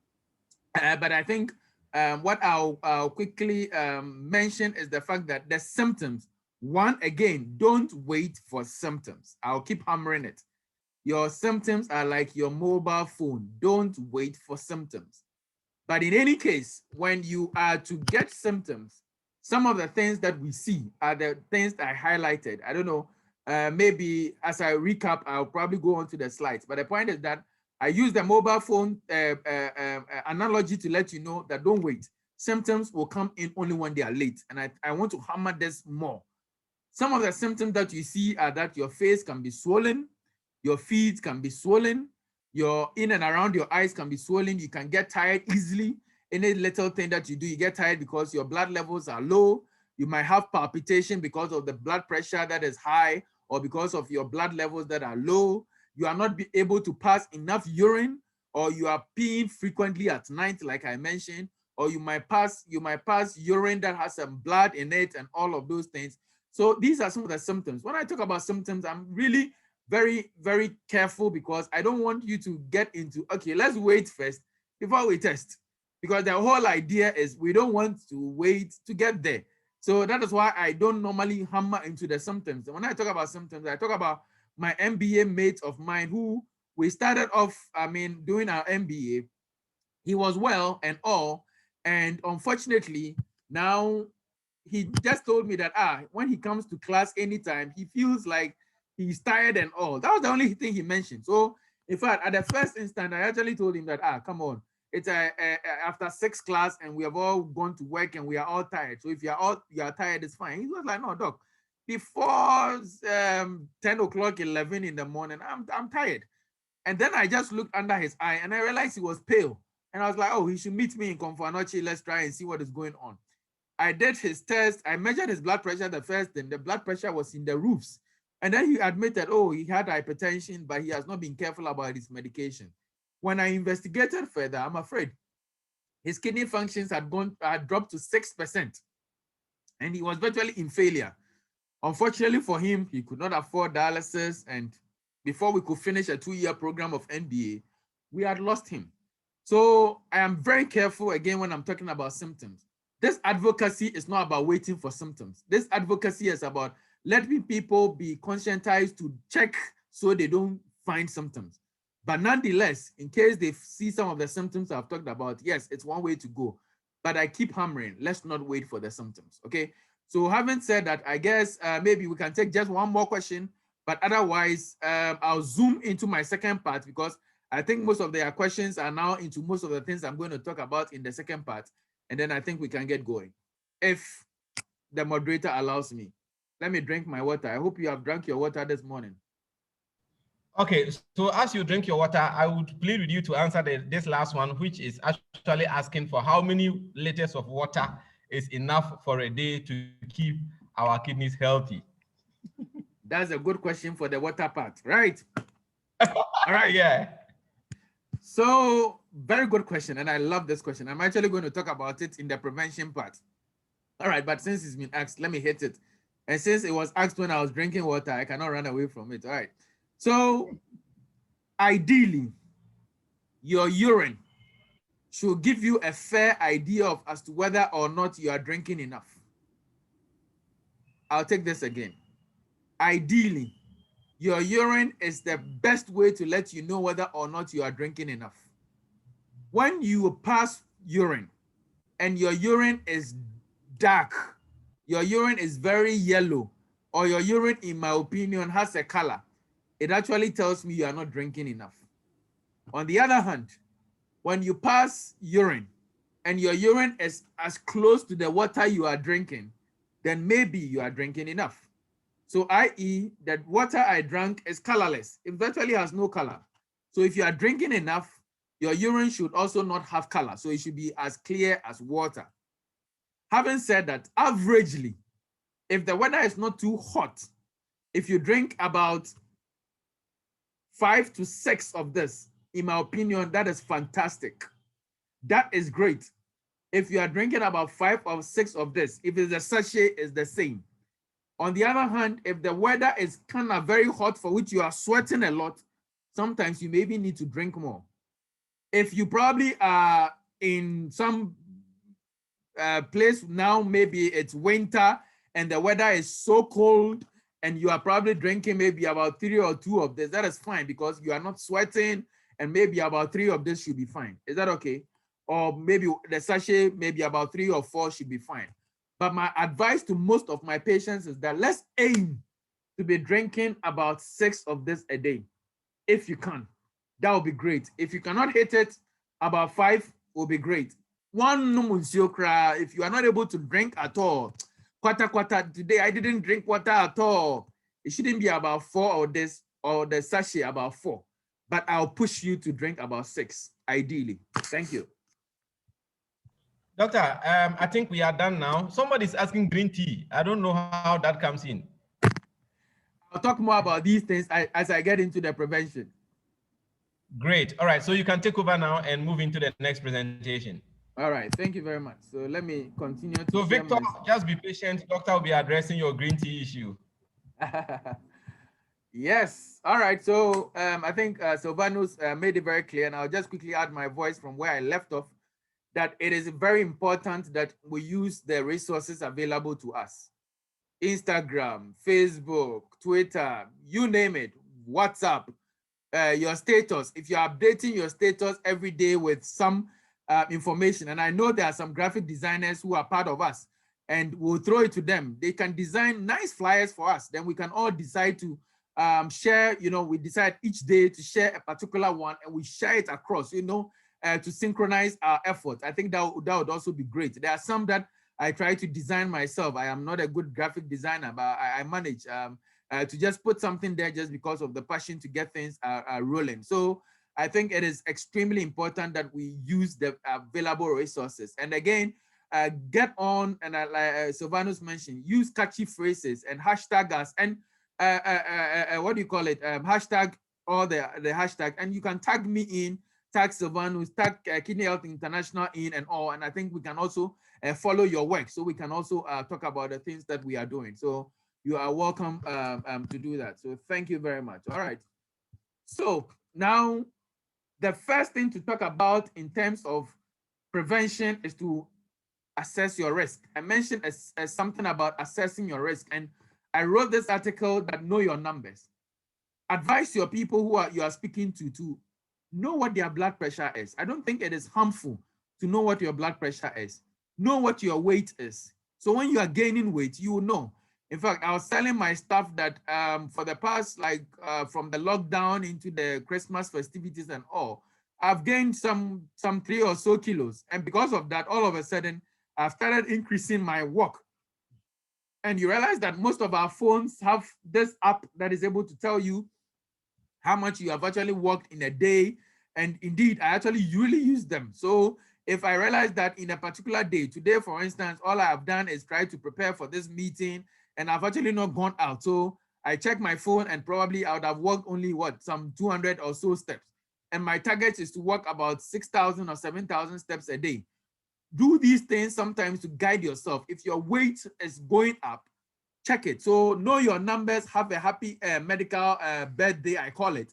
What I meant to say in this article is that know your weight, know your height, so and so. Choose one day in a year to decide to run tests to know what your kidney functions, your liver functions, whatever it is. And in any case, when things are changing, you can address it. If you check your kidney function this year and it is fine, next year you check and you realize that, oh, you've dropped a bit of a percentage, then you actually can up your game to be able to address those issues. And I think I do that, and I'll advocate that you do that also. Very, very important. So know your risk, know your numbers, know your weight, know your BMI, know your sugar level, know your weight. In fact, as for your shoe size, you know it. For the ladies, sorry, your bra size, you know. Your belt size, you know, but you don't know your sugar level. You don't know your blood pressure. So sometimes it is very important that you know these things. How do you know these things? Get tested. How do we test for kidney disease? So somebody mentioned how we can comprehensively check our kidney function. That is it. Simple urine test. It doesn't cost much to do a simple urine test. A simple creatinine or the liver kidney function test. When you do it, any reputable lab should be able to do it for you. But it is essential that when you do it, you actually get somebody to interpret it for you. So at Kidney Consult, for instance, we advocate that when you do it in any lab and you want me to interpret for you, you can call, you can get an appointment, and we can just interpret it for you, because the interpretation is not just a lab test. The interpretation is based on you, based on your weight, based on your gender, based on whether you have risk factors and all, based on your urine test and all. So we put all of these things together to be able to. There are some times that you do it in some lab and then they only spread fear and panic because they don't interpret it in the light of you who has taken the test. So it's very important that you interpret it well. And then again, the other important thing to do is to check your blood pressure. When you have protein in your urine, your blood pressure is high, and even your kidney function is normal, your risk must be high and you need to be further investigated. And these are the things that are important that you do. And then an ultrasound, if need be. Like I said, there are people who would have problems with their kidney, but ultrasound says that there are no problems, sorry, with their creatinine. But then when you do the ultrasound, you realize that there's something to suggest that, oh, they have only one kidney and not two. Or, oh, there are some cysts in the kidney, and then you can address these things. So these are the basic things. So when you are talking to your people, or you are talking to people who are listening to you, let them understand that the urine test and the creatinine is a simple blood test, blood pressure measurement. In fact, we normally would check the sugar also for diabetes, and an ultrasound. These basic things will go a long way to determine how well your kidneys are. I'll repeat it. A simple urine test, a simple blood test, measurement of your blood pressure, ultrasound of your kidneys, simple ways to check your renal function or your kidney function. In any case, if you cannot even do an ultrasound, sugar, what do you call it, dipstick, or should I urine test, your renal, your kidney function test, your blood pressure, and your sugar, you are good to go. You are good to go. And these are the things you are supposed to let them know. Why? Because kidney disease is in stages, all right? So you can start off with virtually normal kidney function, but when your ultrasound says that there's a cyst in all, you can have kidney stage 1. Stage 2 is when the percentage drops from 89 to 60, like I mentioned. So it is fine. So these ones are technically really very fine, and normally they are in the streets. They are cool. When stage 3 is when the percentage drops from 30 to 59. Now 29 to 15 in terms of percentage. That is when they run into trouble. And in most patients, indeed, the test that we did in Komfanochi, majority of our patients actually come in less than 15, in less than 15. And this is where the failure is. This is where the low battery is. This is where the charge. But unfortunately, the kidney is not like your phone that can be charged. And low battery is such a big problem for your kidneys. And that is why you need to be careful around this stage. Very, very important. Okay. So around the side, if you check in the stage 3 and stage 4, so between 60 and 15, these are the moderate to severe renal function. And then the failure comes in when you actually need dialysis or you need transplant to survive. This is what I don't like us to get into the red zone. Let's not get into the red zone. Let's maintain our patients, or let's maintain our people within the blue zone for that matter. So let's keep them within the blue zone so they don't get into the red zone. Let's prevent kidney disease. And this is for the mantra, promoting kidney health in Ghana and beyond. We want to promote the kidney health. We don't want to get kidney disease. Now, we've talked about water already. So water is life, I keep saying. Drink a lot of water for your healthy kidney. So let's drink water. Let's drink water. Let's drink water. And tell your people to drink water. Very, very important, okay? Let's eat well. Now, it is extremely important for you and, of course, the people you are going to talk to eat well. Now, you see the plate. The plate should have a lot of colors. Green, red, yellow, and that seems to be more of, should I say, majority of the food. And you see the carbohydrates, kakrebi, your proteins, about a quarter. Now, unfortunately, what do we see? What did you eat this morning? I ate banku with okra stew and no cabbage, no carrot, no this, no that. Rather, everything that is mentioned in terms of the food sits in the carbohydrate. So it is cocoa and bread, carbo. It is fufu, and sometimes we don't even pay particular attention to even the kind of soup. It is kenke and tiny fish with pepper. So it is all carbo, carbo, carbo. Carbo, carbo, carbo increases your risk of diabetes. It causes, or what do you call it, obesity, and eventually sometimes can lead to kidney disease. Rather, let's decrease the pressure on our kidneys by eating more fruits and vegetables, and rather cutting down on our carbohydrate and our protein intake. So this is actually very, very important, okay? Now, let's eat less salt. Ghanaians love too much salt. Every food that is bought outside has a lot of salt. Let's decrease the salt. Tell your people, decrease the salt intake. Decrease the salt intake. Don't wait till you get hypertension before you decrease your salt intake. Let's do it now. Let's do it now. Smoking, if they are. Most Ghanaians don't smoke, so I like it.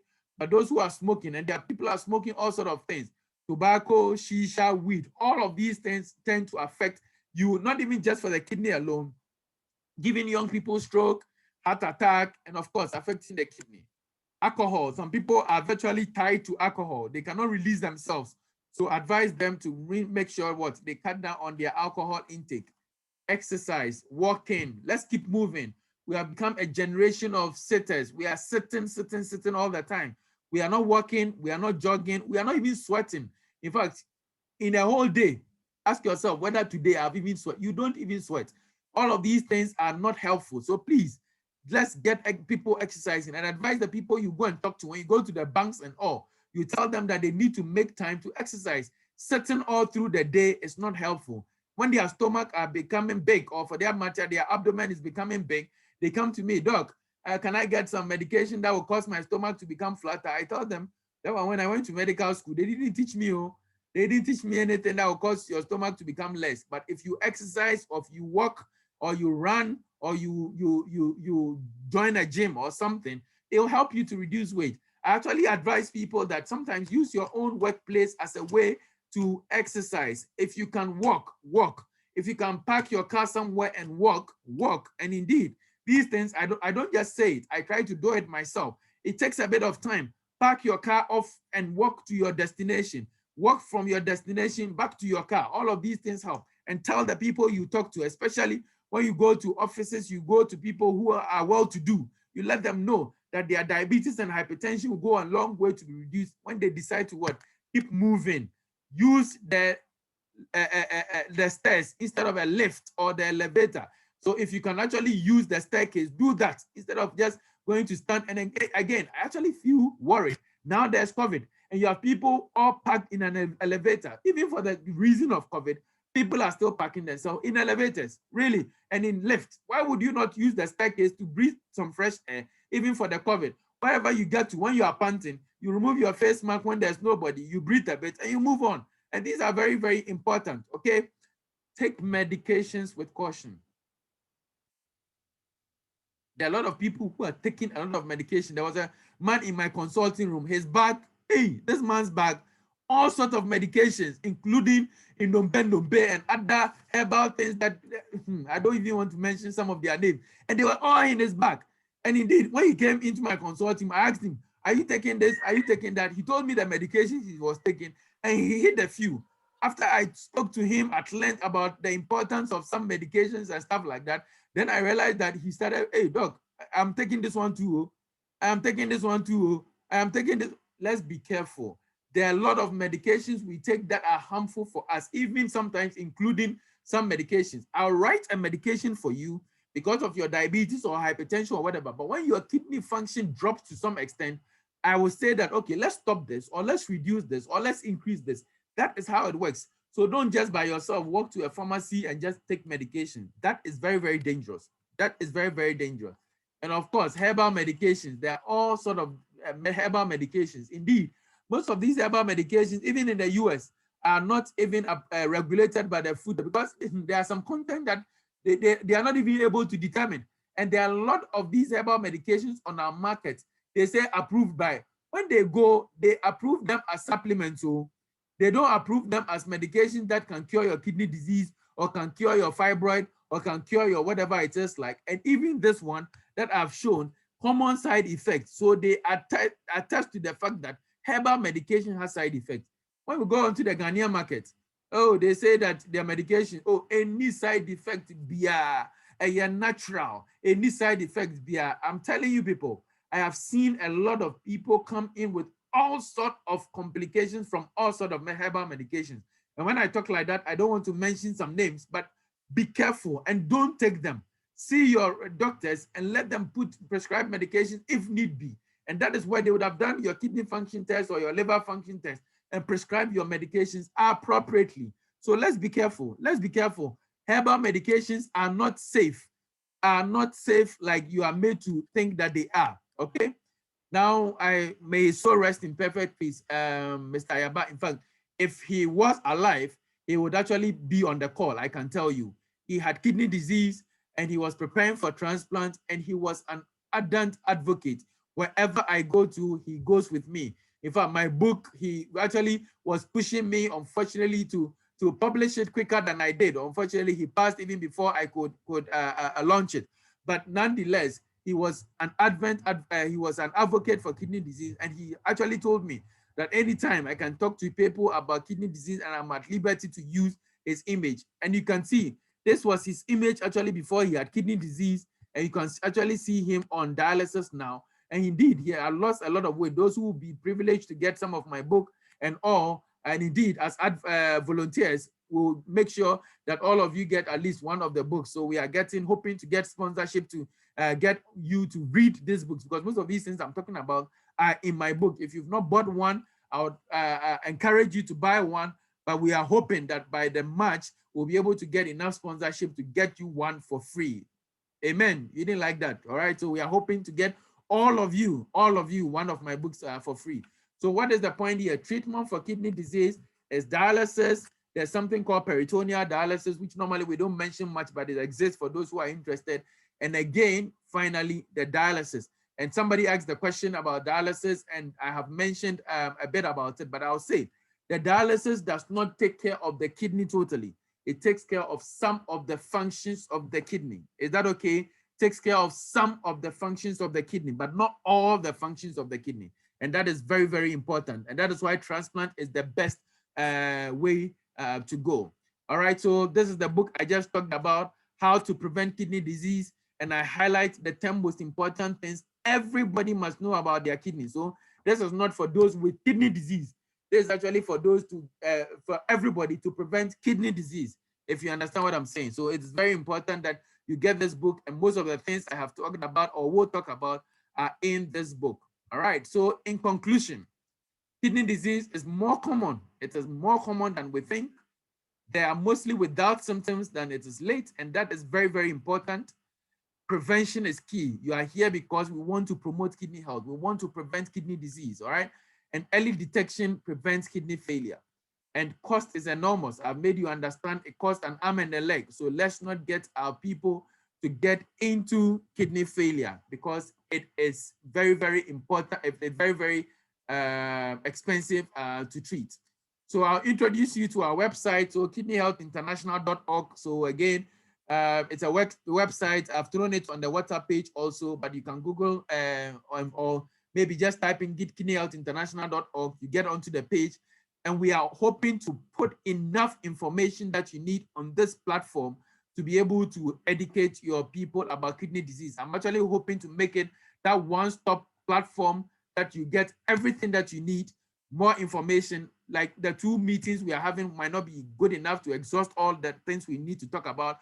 And some people asked whether or not we'll be able to record it. We are actually recording everything, and we'll be able to put some of these things on the page so you'll be able to read and educate yourself. So this is a page that I would want you to traffic onto and share to people to also go onto to be able to get more information about kidney disease. All right, so thank you very, very much.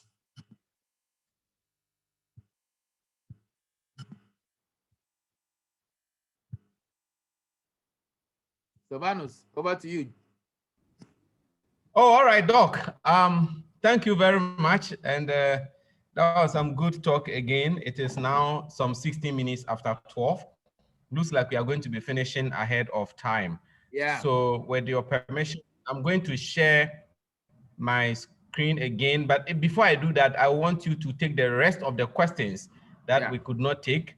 Yeah. And then after that, we shall be rounding up. So we ended at where somebody was asking if people could drink green tea in place of the water you are asking them to drink. I don't know what you have to say about that. Okay, so what I would say is that, yes, there's a lot of studies out there, or green tea is something that has been used effectively. Most people, yes, to lose weight and all of that. What I think personally is that by itself maybe might not be a problem. But then the point is that what is your objective for drinking the green tea?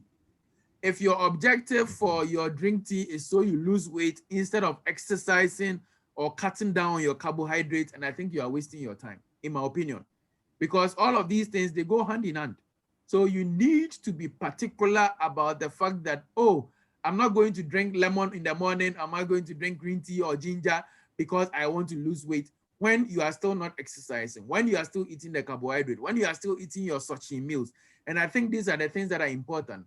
But would I be able to say that green tea is evil for your kidneys? I don't have much evidence to say that. But all I would say is that you may have to be careful when you are taking some of these things, because some of these things, apart from just the tea, they put in a few things, you know, just to make you keep taking it, and sort of, and there's some of these things that they put even aphrodisiacs and stuff in it. And now, so just be careful. And I keep saying that anything that you take into your mouth and will be coming out through your body, through your kidneys. If you don't know its full effect for your kidneys, you may as well avoid it. And rather, if you are taking it as your meal, I won't say contombre is bad, contombre is good. But if all of a sudden you decide that you are actually going to drink contombre as a medication, then that's like, what are you hoping to achieve? But if you are deciding that you are eating it normally, then that is fine. The problem is that now people take some normal things into higher proportions because of something that they are hoping to get out of it. Okay, that is where I have a problem with. But green tea in itself, you are drinking a cup or two a day or a cup or two once in 3 weeks or whatever it is, like that for me is not a problem. I'm not sure it is harmful, but it is your intention for drinking the drink tea. And why I'm saying that is that I'm prejudiced because most people drink it because they want to lose weight. And sometimes it might not be the way. If you want to help your kidneys, your water is fine. Just drink water, and that is good enough for your kidneys. All right, maybe please mute your microphone as we take the questions. Now, Doctor, next question is this. Please, what does a comprehensive kidney assessment involve? Physical examinations, labs only? Yes. So basically, I think that's what I touched on. I think that question was actually before my talk. So I spoke about that. Indeed, there are a lot of things, even up to taking a part of your kidney to go and look under the microscope to be able to tell what is going on with your kidney. So there are some things that are within our balance. So I'll not bore you with those ones. But the ones I mentioned are the ones I shared on my slide to let you know that it is very important that you check your urine. So urine is important. Your blood test for the creatinine or your urea levels and all very important. And again, your blood pressure, because like I said, when your blood pressures are going up, sometimes it is suggesting kidney disease. For comprehension, when you come in, I run a whole lot of tests, including your blood levels and your liver levels, because there are some things that I see in all of these things that will give me a fair idea of how well your kidneys are doing. Your kidneys help you to make calcium and phosphate and all of that. I think I didn't touch on that one. But then the point is that calcium and phosphate, when I check those levels, I'm able to know that, okay, your kidney levels are not bad, but those calcium and phosphate, and we try to supplement. Your acid levels and all of them in blood, we try to sort out. So then if you talk about comprehensive, trust me, there are a lot of things I want to do. But in terms of just for our purposes, we'll keep it to the basics. And what are the basics? Your urine test, your blood test, your blood pressure, your sugar for diabetes, and an ultrasound if you can do it. Those are the basic ones. All right, doctor, this question came late, but because it dovetails into what you are talking about, let me just pass it through so you address all together. People want to know about sobolo. Somebody is also asking about drinking 5 to 6 coconuts daily. And then another person is also asking if drinking cold water is harmful. So let's lump sum all these things which we drink. Okay, so the drinking. All right, so I think they are a bit different. Lumping them might be a bit difficult. So I think the one that I heard quickly is the sobolo. All right, so when the sobolo came up, and I think most people like the sobolo with the hibiscus and all, we don't have a lot of evidence, or there's no evidence, should I say, to say that sobolo is harmful for your kidneys. So if you are preparing your sobolo yourself and you know the content in your sobolo, and it's just the hibiscus, your ginger, your water, and all of that stuff, I would not stand here and say that it is harmful for your kidneys. It's not, because we don't have the evidence. But nonetheless, I mean, again, everything, like I'll keep adding, is just with a caution. So that is fine. Coconut is fantastic. Coconut has a lot of potassium in there, and potassium has been shown to actually help reduce your blood pressures. So my brother, in as much as you don't have diabetes, because coconut tends to be a bit sweet, and you have checked to realize that you don't have kidney problem, because when you have kidney problem, now your potassium cannot come out of your body, then potassium content in coconut is fantastic.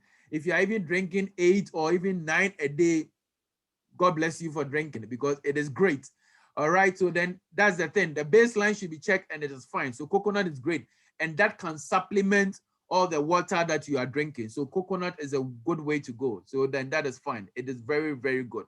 All right, so the water in itself, I think I've talked about the quantity of the water you should drink. I think that should be sorted. So I think that is fine. And the coconut. So which one else did I miss on Subanus? On the drinking or temperature of the water, chilled water. The temperature. All right. So yes, there are a lot of people who are making a big deal about temperature of water. In my opinion, it all depends on how much water you can take confidently. Personally, when I'm drinking the water and it's too cold, I'm not able to drink a lot. It's not because it's too cold, so it is bad for you. No, if it is too cold, it actually affects your taste senses. So you drink a bit and then you feel satisfied. So for satisfaction, when the water is cold, you drink and it's very cold, you feel very satisfied early. And that prevents you from drinking a lot of water. Now, for our patients who come with kidney failure, who cannot pee, who cannot pass urine, and we tell them that the whole day they shouldn't drink more than this, we actually advise them that they should freeze their water in ice cubes and sip the ice cubes, because now it gives them that sensation that they have drunk enough. Meanwhile, they've not drunk enough because their body cannot take too much drinking. Is that okay? So that advice we give to them as a way to prevent them from drinking. If your patient or your people you are talking to, your clients you are going to address to, have no problems with their kidneys, which they know they don't, then you advise them to drink what is comfortable for them. So if it is look cold, should I say, so you mix up some cold with whatever, so you can drink, it is fine. But it is not as if cold water is harmful. Trust me, if your water is as cold as whatever, and you drink it, by the moment it gets into your stomach, it takes the temperature of your body. So it is not a big deal, the temperature of your water, but in my opinion, which water can you drink more? I've spoken to some people, they say, if the water is chilled, they can drink more. Oh, you what? If it is chilled, you can drink my 3 liters for me. Please drink your chilled water. But nonetheless, cold water has no effect whatsoever. There's no evidence whatsoever that it will cause any harm. And I've heard a lot of those herbal drug people, and so I have people who buy their Voltic and now go and microwave it or warm it before they drink. It is total nonsense, in my opinion. All right. So there's no truth in that. If you, or else then you shouldn't take any ice, whatever, your malt or your Coke or whatever it is. You probably should drink it warm, boil it and drink it. No, there's no truth in that. And don't peddle and don't go in the name of Kidney Health International to peddle some of those. Cold water is, there's no evidence to show that it has any untoward effect on your body. In my opinion, drink the water that you can drink more. My interest is in the quantity of the water you are drinking. Thank you. Doctor, what about somebody's also worried about, is it just any water or it should be mineral water? I better go. It is your pocket. It is your pocket. Okay. You know, in fact, the image of the drink a lot of water, you know the image I used? I used the image of a boy drinking tap water. My point is that whatever water that you think you can drink that water for me. If you have the ability to drink whatever water that you can buy, and that's why, I'm showing this. That doesn't mean, and sorry that I'm probably advertising something, but maybe I should cover it. If I am drinking this one, yes, maybe that is what is there. If you filter, if I have filtered and I've put it in, or I've bought sachet and I've poured it in, or I've just decided to boil my water and put some chlorine in, please, in as much as your water is clean water, I don't have a problem with it, okay? So don't go and, I only want to drink because doctor said it has to be bottled. No, you can just get a filter and pour it in and carry it around and drink. I don't have a problem with it, okay? It's the quantity that matters for me. Doctor. Yes. Okay, so this question too is coming from one of our participants. Pali wants to know, are there any side effects of taking excessive turkey berry?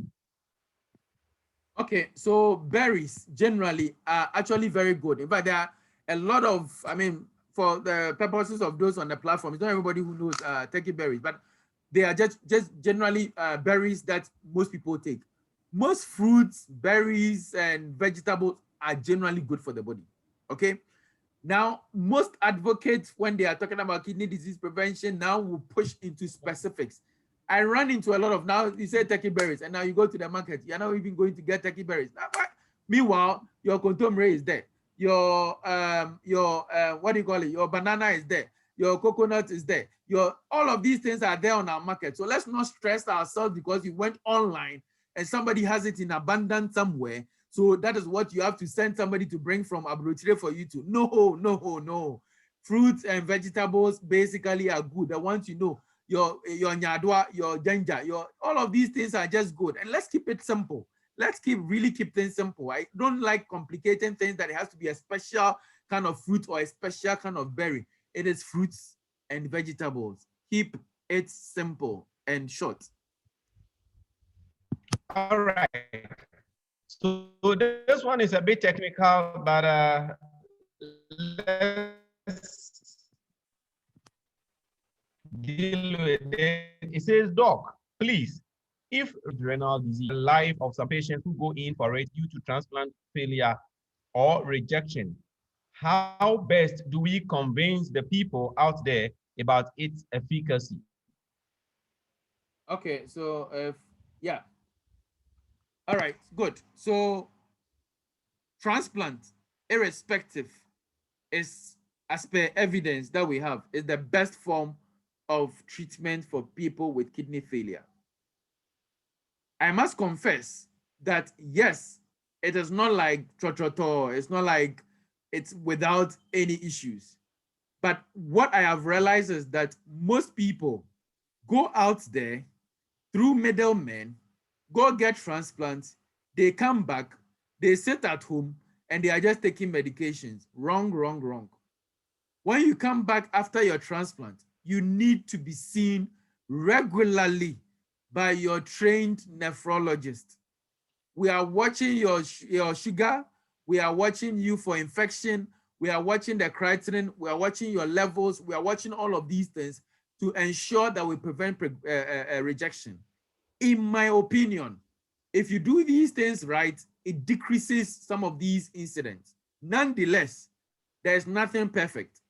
But the point is that what I've realized with those I've seen in this country is that most people are not seen. I've actually seen a lot of patients, they come and sit somewhere, they are taking their medications and they are getting complications even from the medication they are taking because nobody's reviewing them. So if you go out there and you are talking to people, it is still the best option. It is far better than dialysis. It will be 1,000,000 times better than being just on dialysis because dialysis is not the best. The best is the transplant, but nonetheless, it has to be regularly monitored. So talk to your people and tell them that it is still the best, but they need to be seen by a trained nephrologist, not just by, in fact, there are some people, they are sitting in their villages or sitting in their houses and they are still communicating with their doctors in India. It doesn't work. It doesn't work. You might still communicate with them, but they are not seeing you, and you need to be seen by somebody who is well-versed to be able to pick the complications and manage them appropriately. All right. Now, this one says that, do people recover? I know of Wayosi, he fully recovered. In fact, I will say this, and I don't know. I think it's still a public platform, so I cannot mention a lot of things, but I would say that we managed Wayosi. Now, when I came back from South Africa, and I don't know, volunteers, can we keep this in confidence? I'm really careful what I should say about this because he happens to be a popular personality. But I think I'll try to now be like the lawyers where they say they are not discussing the case, but they are discussing the case. Anyway, so, and try to be very careful what I talk about and whatnot. But what I would say is that as of the time I came back, I remember he was on admission and he had been touted as having chronic kidney disease. Now, one of the things that is very clear, I should probably say, is that there's difference between chronic kidney disease and acute kidney disease, acute kidney injury, okay? Now, you realize that I mentioned my diarrhea and the vomiting and the malaria. You can have a malaria, you can take herbal medication or something, and it will knock off your kidneys and the kidneys will not work, for which you might even need dialysis at a point. Now, when we come and we find out what the problem is and we correct it, we take you off dialysis and you will stay off dialysis until thy kingdom come. In those situations, they are acute kidney injuries. The case of Wayosi was not communicated well. When I came in, I remember some colleagues came to discuss him with me. And I mentioned that, listen, this gentleman, they don't have enough evidence to say chronic kidney disease. So in that case, the issue of transplant does not even come in. And the only thing they needed to do was the fact that he had come in with an infection. He had issues with his kidney that had happened abruptly that needed to be corrected. And when we correct it, I believe that his kidneys will recover. So I remember they were wheeling him for his next dialysis, and I actually told him that, ask the nurses on the ward, that how much urine did he make? If he started making some urine, let's hold on, let's stop the dialysis, let's rather give him fluids, and let's see what happens to his urine output. We started after a couple of days. Days went into weeks, weeks went into months. We discharged him from the ward. I started following him, and he would chart his urine output to come and report to me every week. His urine output was still great, and creatinine started coming down gradually until, in fact, he disappeared from my clinic because now he was passing good amount of urine, and we took him off dialysis, and I confidently could say that he was recovering from his acute kidney injury. So his was not chronic kidney disease, his was acute kidney injury, which it wasn't clearly spelled out from the beginning. And that is how he recovered. I keep saying, if he's your friend and I know you know him somewhere, he probably once in a while should come for review, because when you get an acute kidney injury, your risk of getting kidney disease increases. So he still needs follow-up. But like most people, when they get cured or they get well, unfortunately, the glory does not go to the doctors who treat them, but the glory goes to the pastors who prayed for them. So, but his was an acute kidney injury. And I would say, because I managed him and I know what the details are. Yeah. All right. So I think that is a very good explanation. And I think volunteers, you are learning the differences, the different use of these terminologies. Doctor says chronic kidney disease is different from what he is calling kidney injury, acute kidney injury. All right. Okay, doctor, what effect does holding urine for long and feces for long does to the kidney? This is coming from Mr. Fiagbe. Okay, so holding urine for long by itself, and again, I mean, you see, while we are throwing all of these things to you people, hey, my battery is running out. Let me just quickly, you take on, let me just quickly get something. All right, so Doc's going to get his adapter to charge his battery because it's going down. At this point, let me try and risk asking one or two of you to share with us if you've been learning something. Hello, if you can hear me, I would want just one or two people to share with us before Doctor comes back with his charger. And if there's any question that I have not touched on as well, I would want you to quickly just put it in the chat box so that we can get it touched on, because I think by now we've managed to touch on a lot of the questions. The issue of potassium too, we shall be touching on it. So if you can hear me, okay, so I think Doctor is back. Doctor is back, and we will continue from there. Yeah, so Doctor, if you are back, you can continue. Holding feces for too long,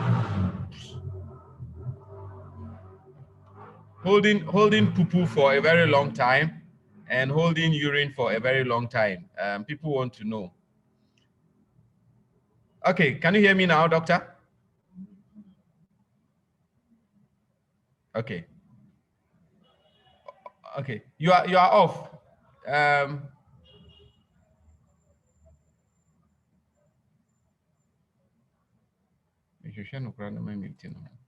Elliot.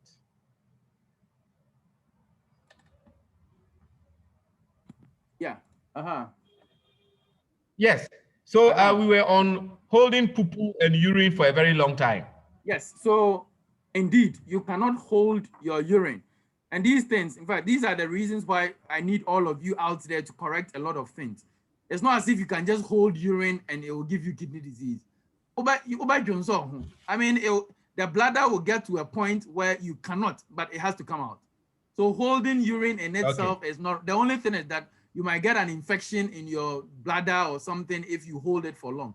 But it by itself does not cause kidney disease.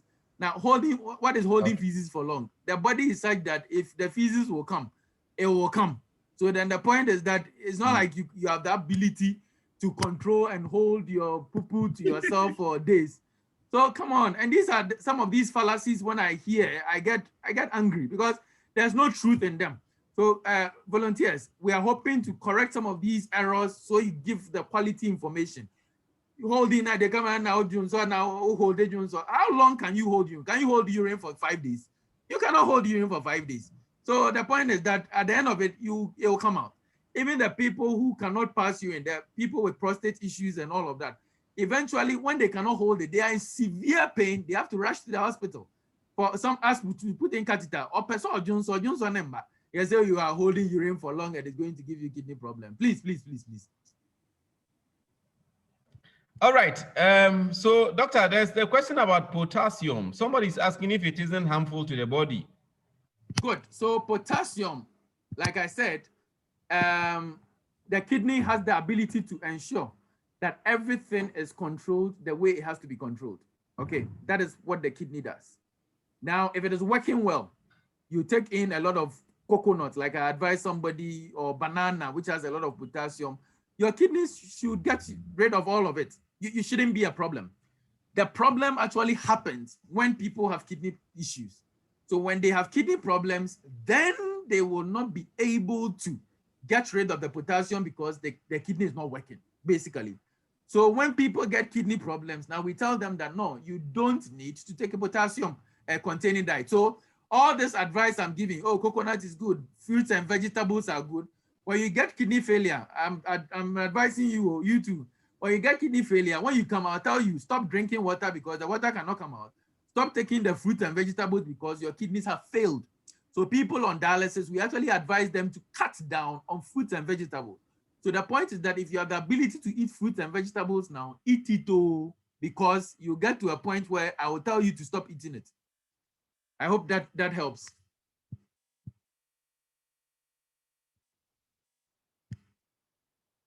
Sylvanus.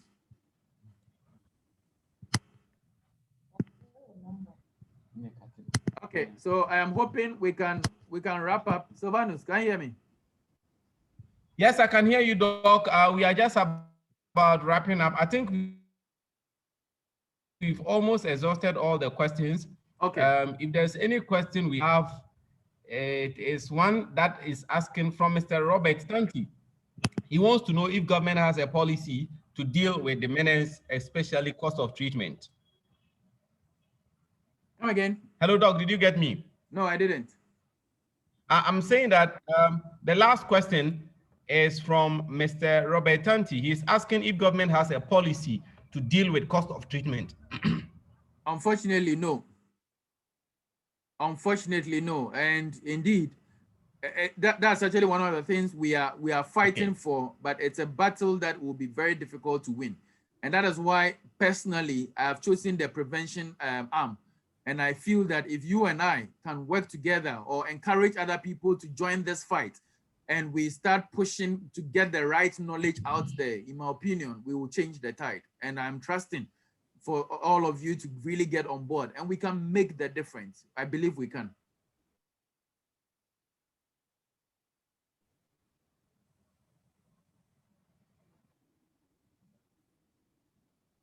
Okay, doctor, I said last question, but I lied. Let's just take this one, and then I'm sure this will be the last one. Deborah wants to know if people with kidney disease should not eat beans. She wants to know if that is true. Okay, so I think it stems from, yes, so there's a bit of truth in that, not necessarily the beans. So normally when I'm talking about these things, I need you to understand the reason behind. Beans has a lot of protein, all right? But beans is also, should I say, some a vegetable. I mean, I probably can put it that way. It's a legume, or so to speak. And some of these legumes and fruits and vegetables tend to have some content that sometimes are not helpful. Beans per se has more protein. So it's not one that I would tell my kidney disease patient to stop eating. Because what I've realized is that when they come into kidney issues, their albumin levels are low. So sometimes rather I encourage people to rather eat more protein containing diet.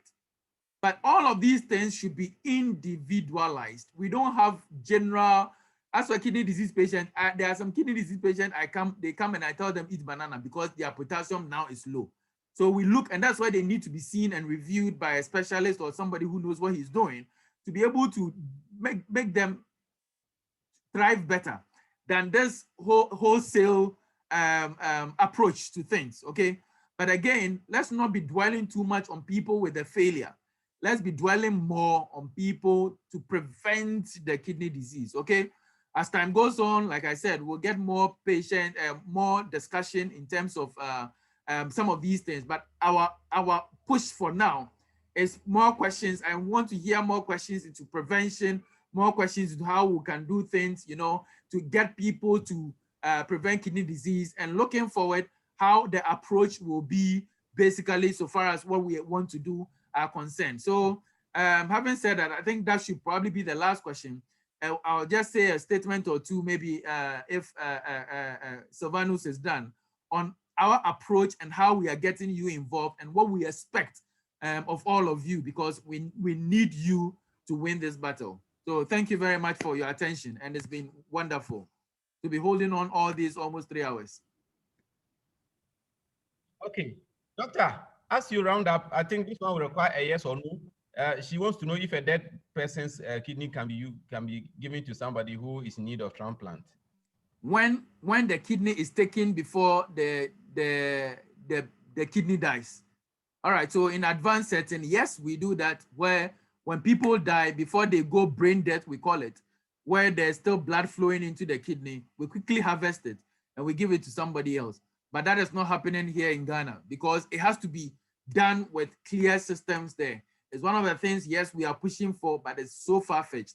Again, let's tailor our questions again more into the prevention. But yes, it is something that is done, and elsewhere in South Africa, that's what we do.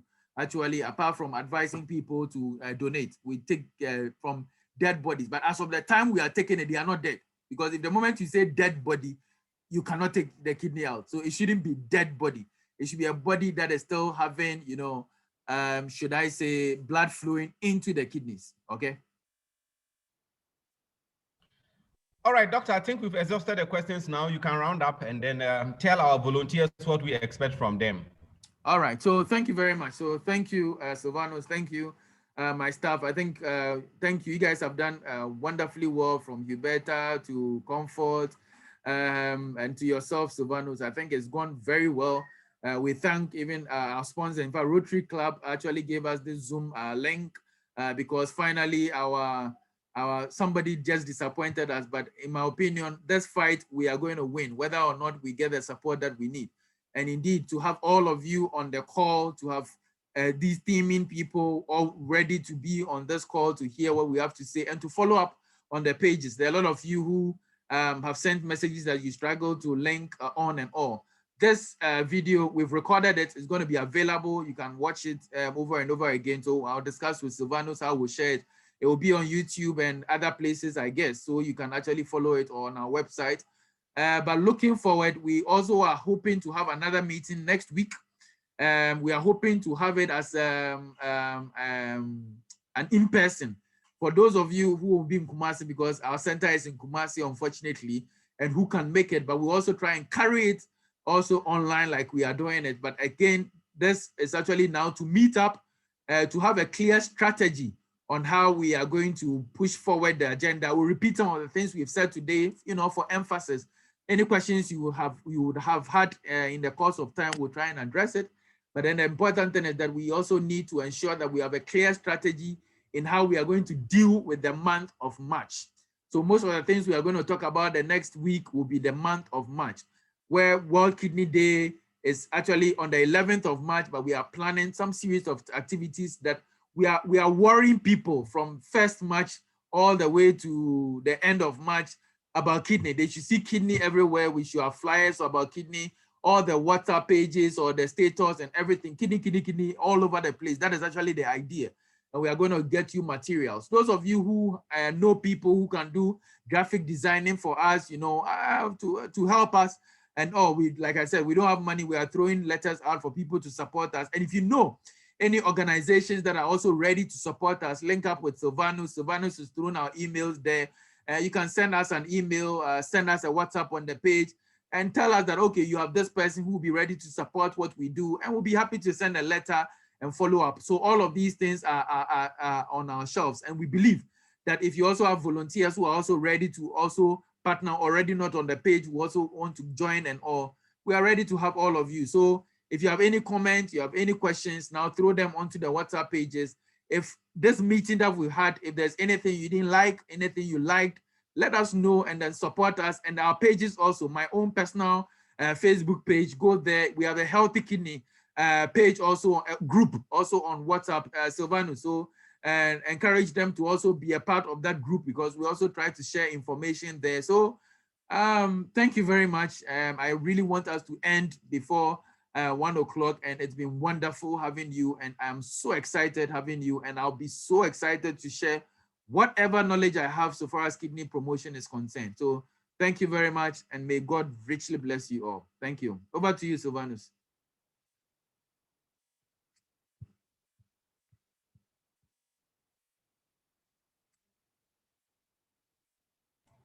Okay, thank you very much, Doc. I think at this point, we are bringing it to an end. So if there is any question you have, like Doctor said, I've shared our email addresses up there. You can easily send us a mail, and then we shall respond to it. If you are not on the Facebook, if you are not on the WhatsApp platform, to just let us know through our email address, and then we shall have you in there. Thank you very much, Doctor. Thank you all for coming, and we want to call it a day. All right. God bless you all. Okay, then bye-bye.